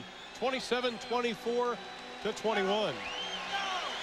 I would like to show you a baseline drive. Now watch Tony Kukoc go down and help out. See, and then what happens is that opens up the medium jump shot. Luke Longley was already going down to help out. So you have to pick your spots. Now here's a great move by Kukoc. He takes it to the right. The big jump stop comes up on the left-hand side. Scottie Pippen not beginning the fourth and final quarter. The Bulls going with JoJo English, Luke Longley, Scott Williams, Steve Kerr, Tony Kukoc. Knicks with Harper, Smith, Davis, Ewing, and Mason.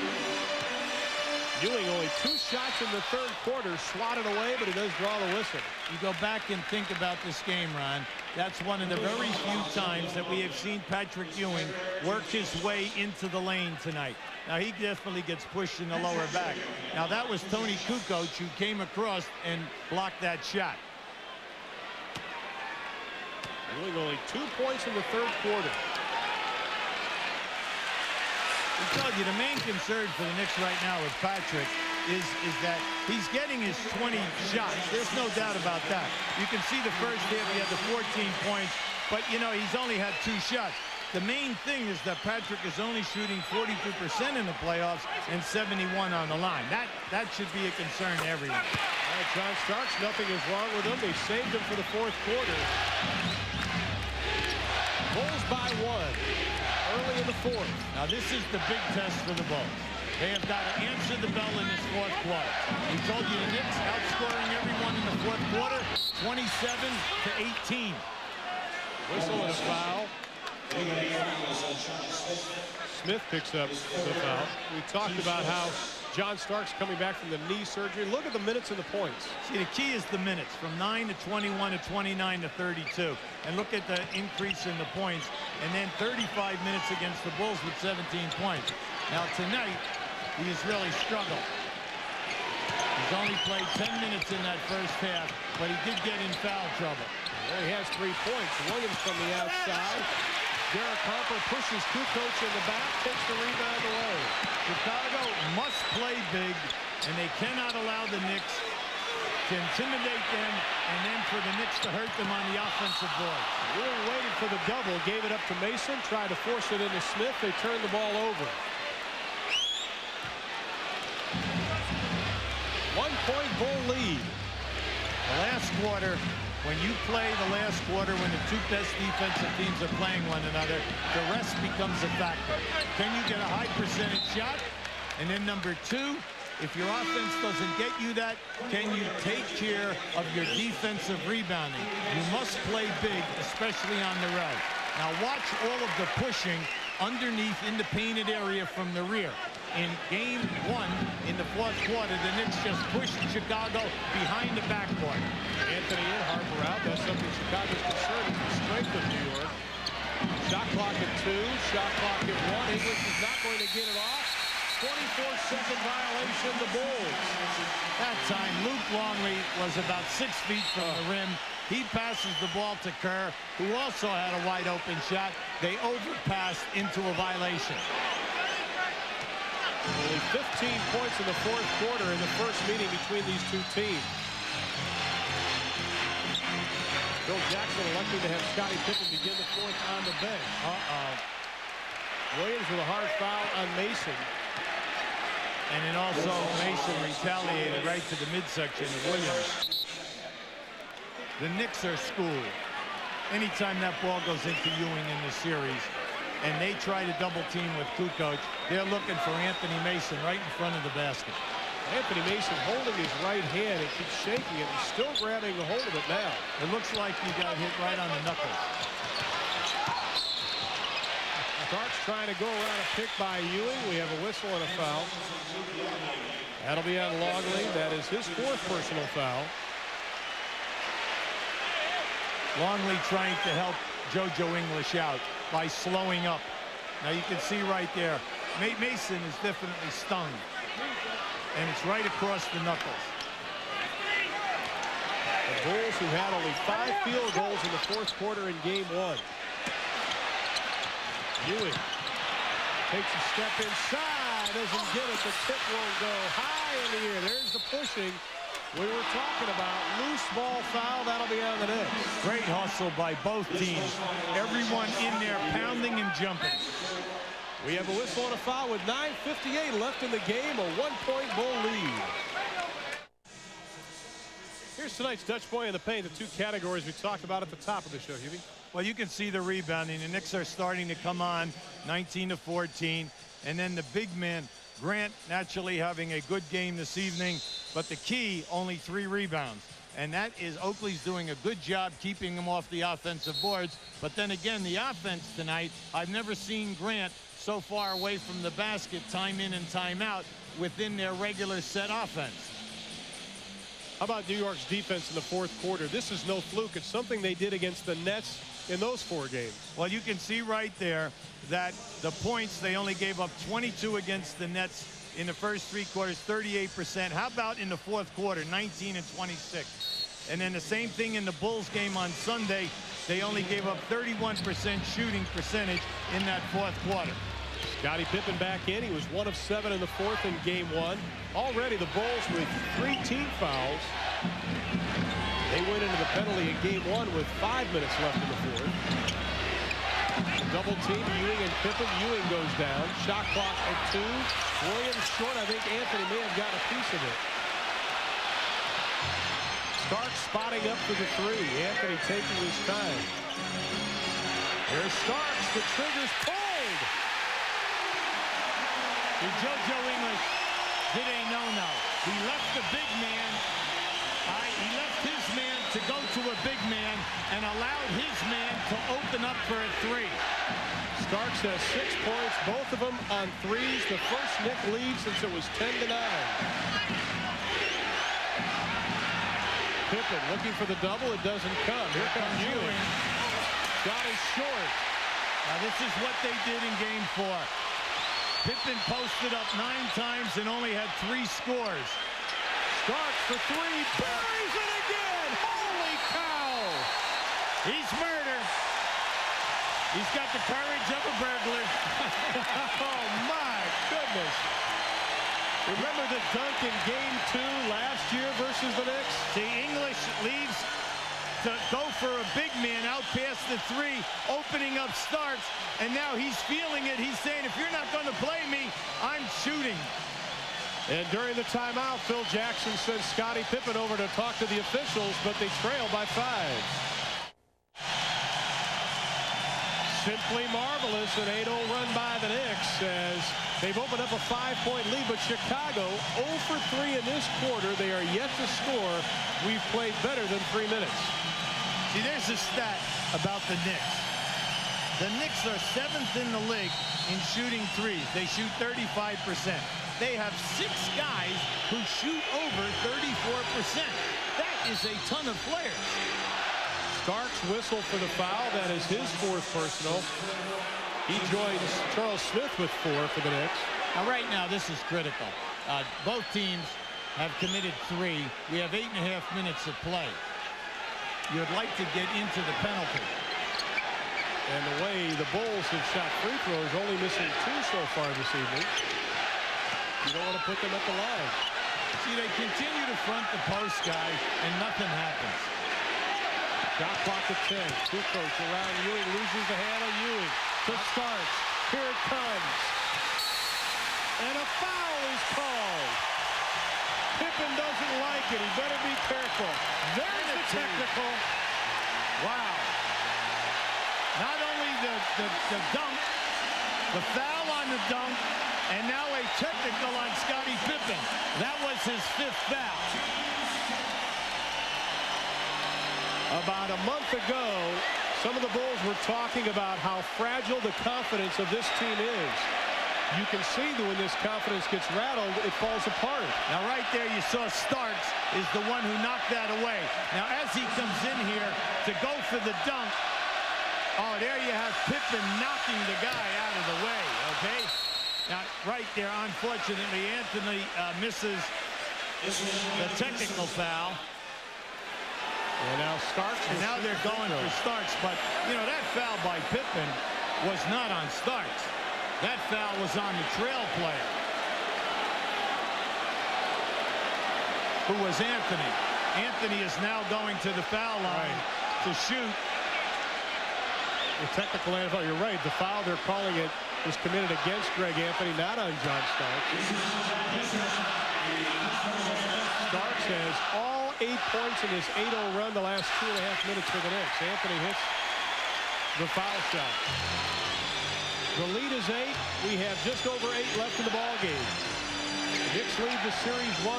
Game 3 Friday in Chicago. Well, see, the Knicks continue to do a great job fronting. There it is right there. See, that's Pippen getting frustrated. Mason running the court.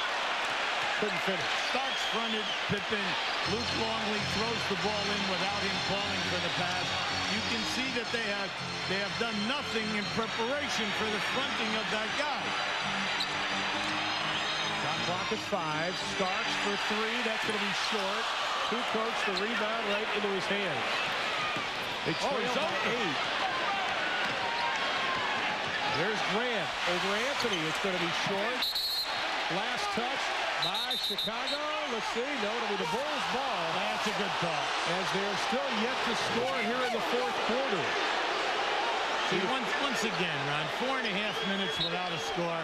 They're 0 for 4, and they have 3 turnovers. So 7 times down the floor, 0 points. The Knicks believe, because of their conditioning, that the fourth quarter is always there. Here comes Mason, a little behind the back twice. Kukoc stays with him.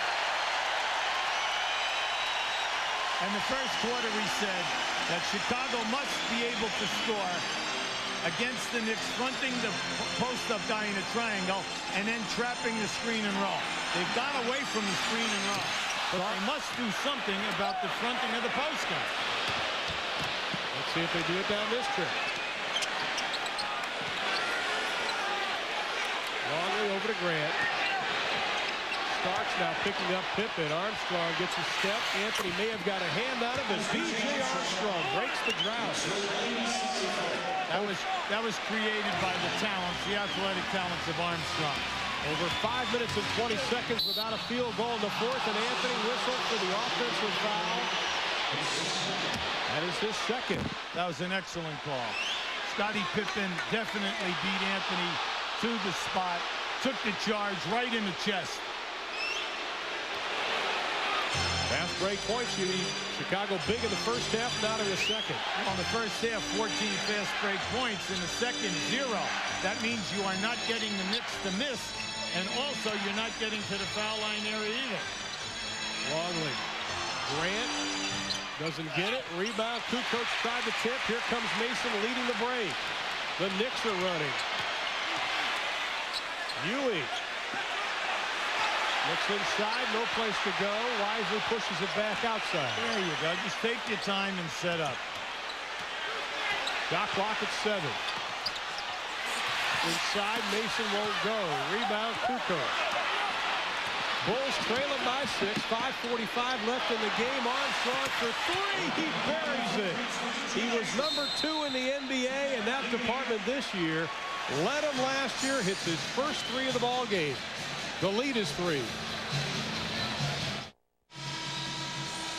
We'd like to show you what we mean by fronting the post. First of all, Starks right here is in front of Pippen right there.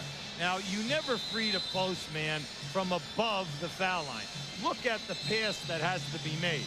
Also, you never keep 2 offensive players here because they're the defenders who are coming into the action.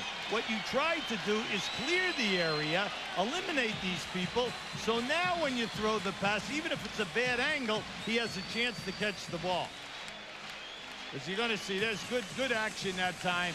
The post guy never called for the basketball. Now, this has been going on all night long, just so you understand why they cannot run their famous triangle offense. Second half woes, same as game 1. To take that a step further, it's not only happening in this game, it happened in game 1. Shot clock at 7. Pippen on Anthony. Ewing with 3 on the shot clock. Lets this prayer go, and it's answered. How about that, Ron? That was was a dagger because they had him double teamed. He brought down raindrops with that shot. 8-time All-Star drops it through his 6th point of the half. 20 for the game. Longley from about 10 goes about 7. Kukoc the reverse and the 2. Give Tony Kukoc big praise for that. He made it happen by throwing it back, and then when Luke Longley left that shot, he went right in and got it. Now keep an eye on this. He's double teamed by Longley and Pippen. The shot clock is at 1 as the ball goes through the basket. At the other end of the floor, Tony hits back. Longley shoots. Okay, he's short. Tony in traffic, and how about that shot with your back to the baseline? And Kukoc has 4 rebounds this quarter. He's the only Bull to pick up a rebound. That was Smith's 5th personal foul. Ron, the offense right now has the center and power forward above the foul line out wide. They cannot do any damage, and also they cannot do any damage on the offensive boards because they're too far out.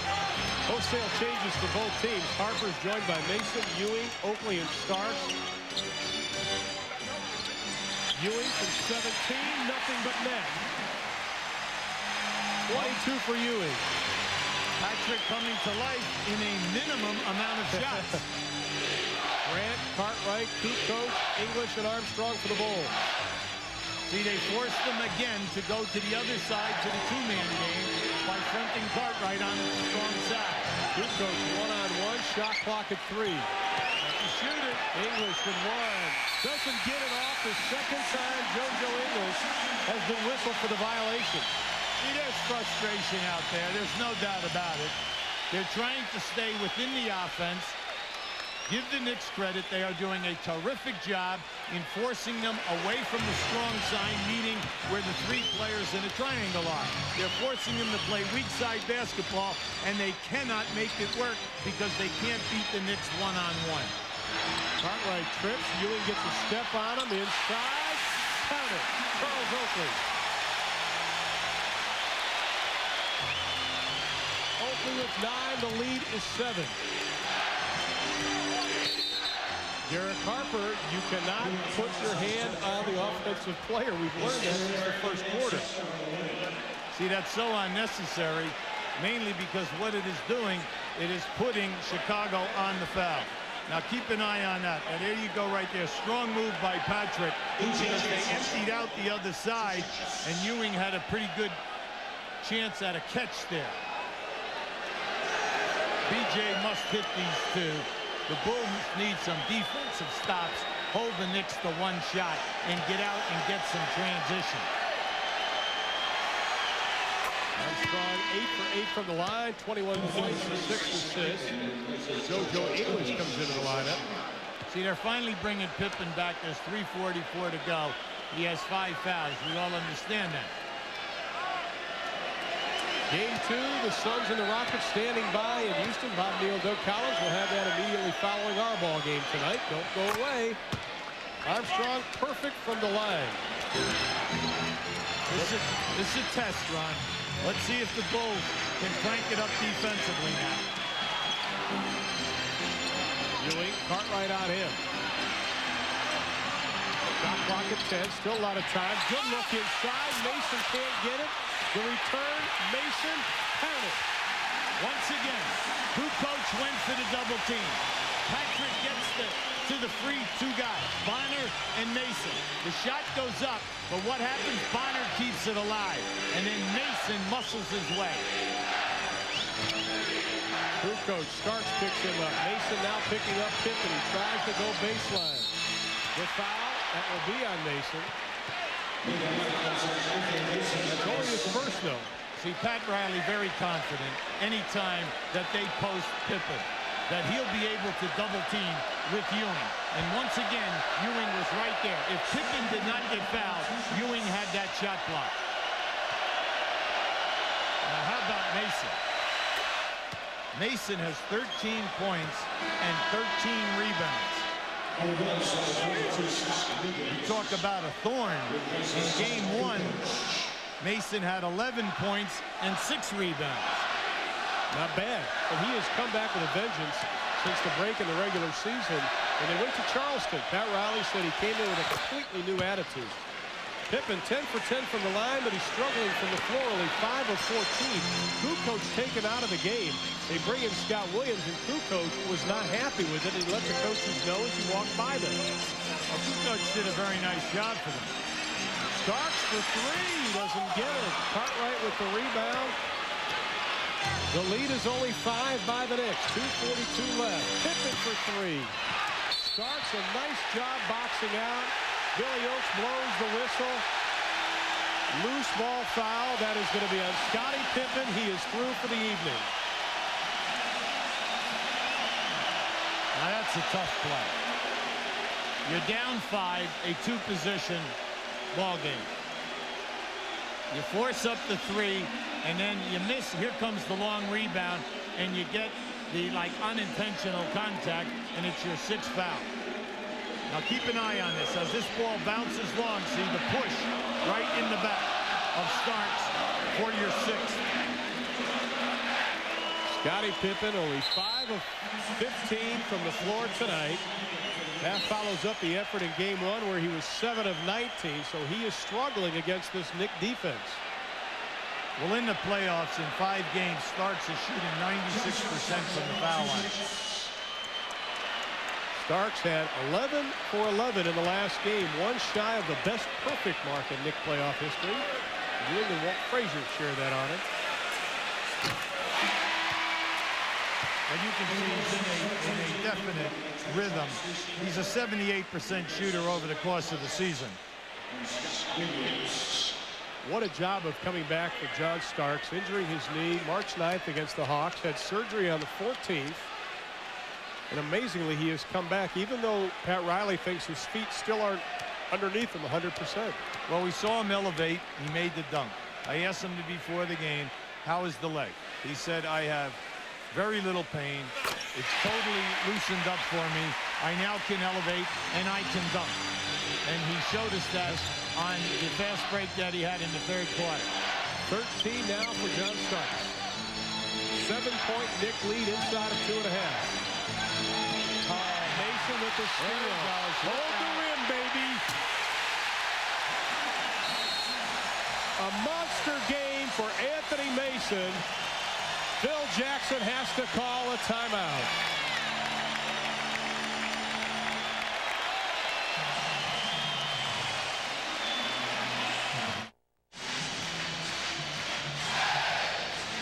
Now keep an eye to the right of your screen. Here comes Mason, who's doing everything.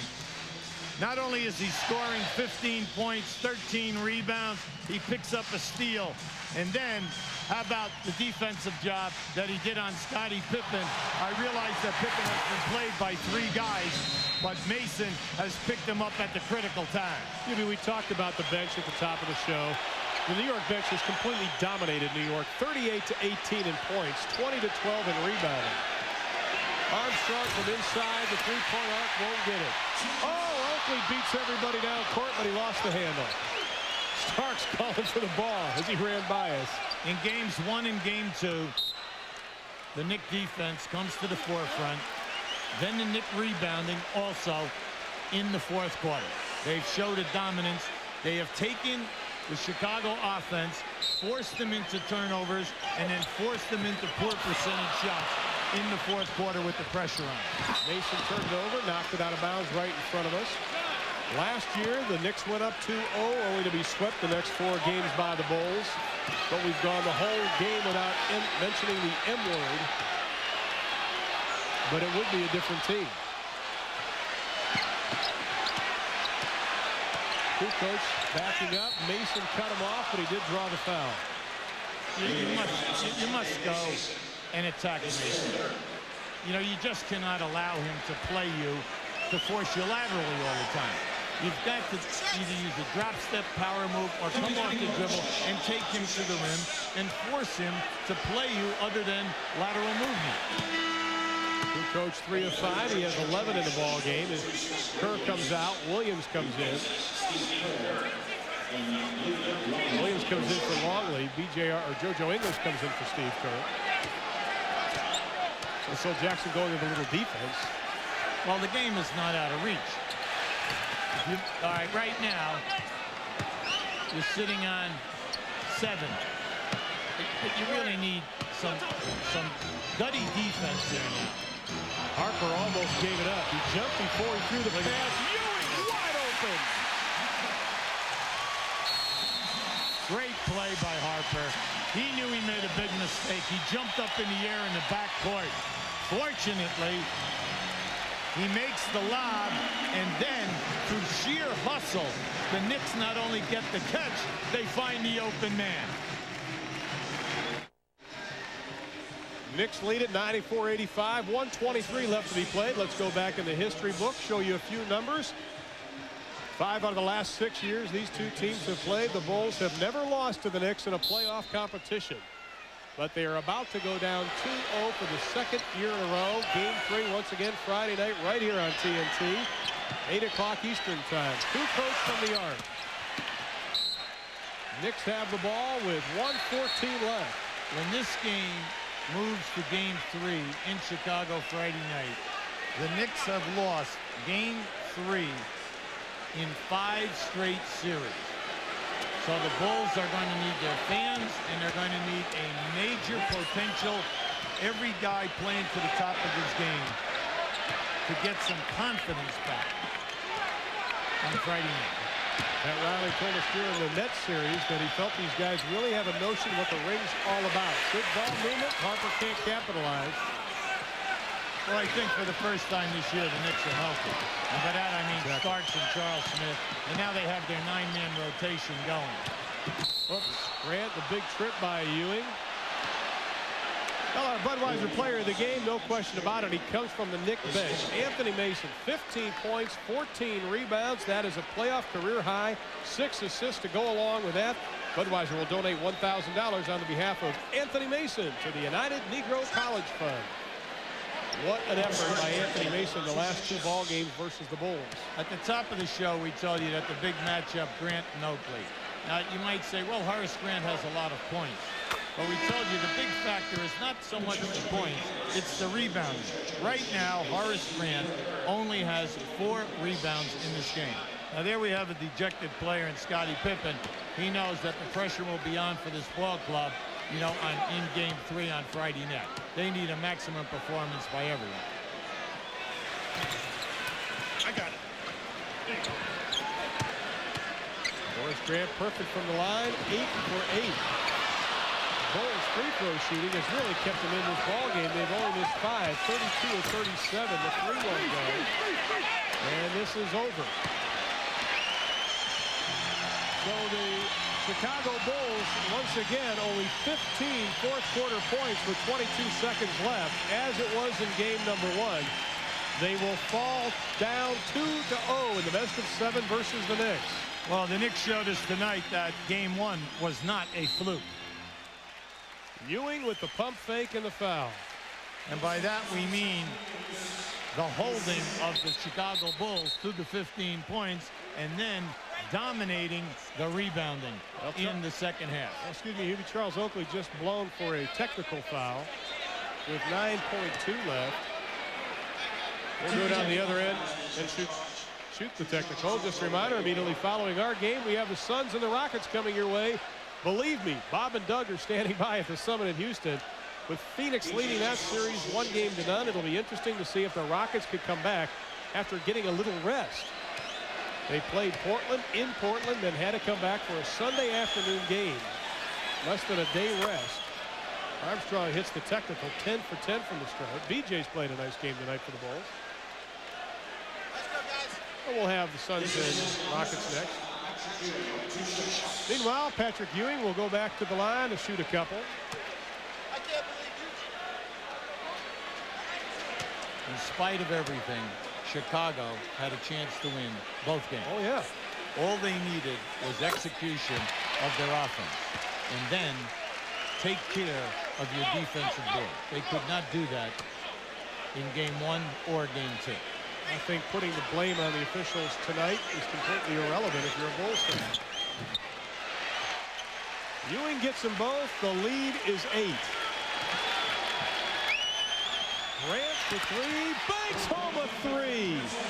Horace Grant banking poking home the three. But that is all she wrote. This one's in the books. The Knicks lead the best-of-7 series 2-0. They win at the final score, 96-91.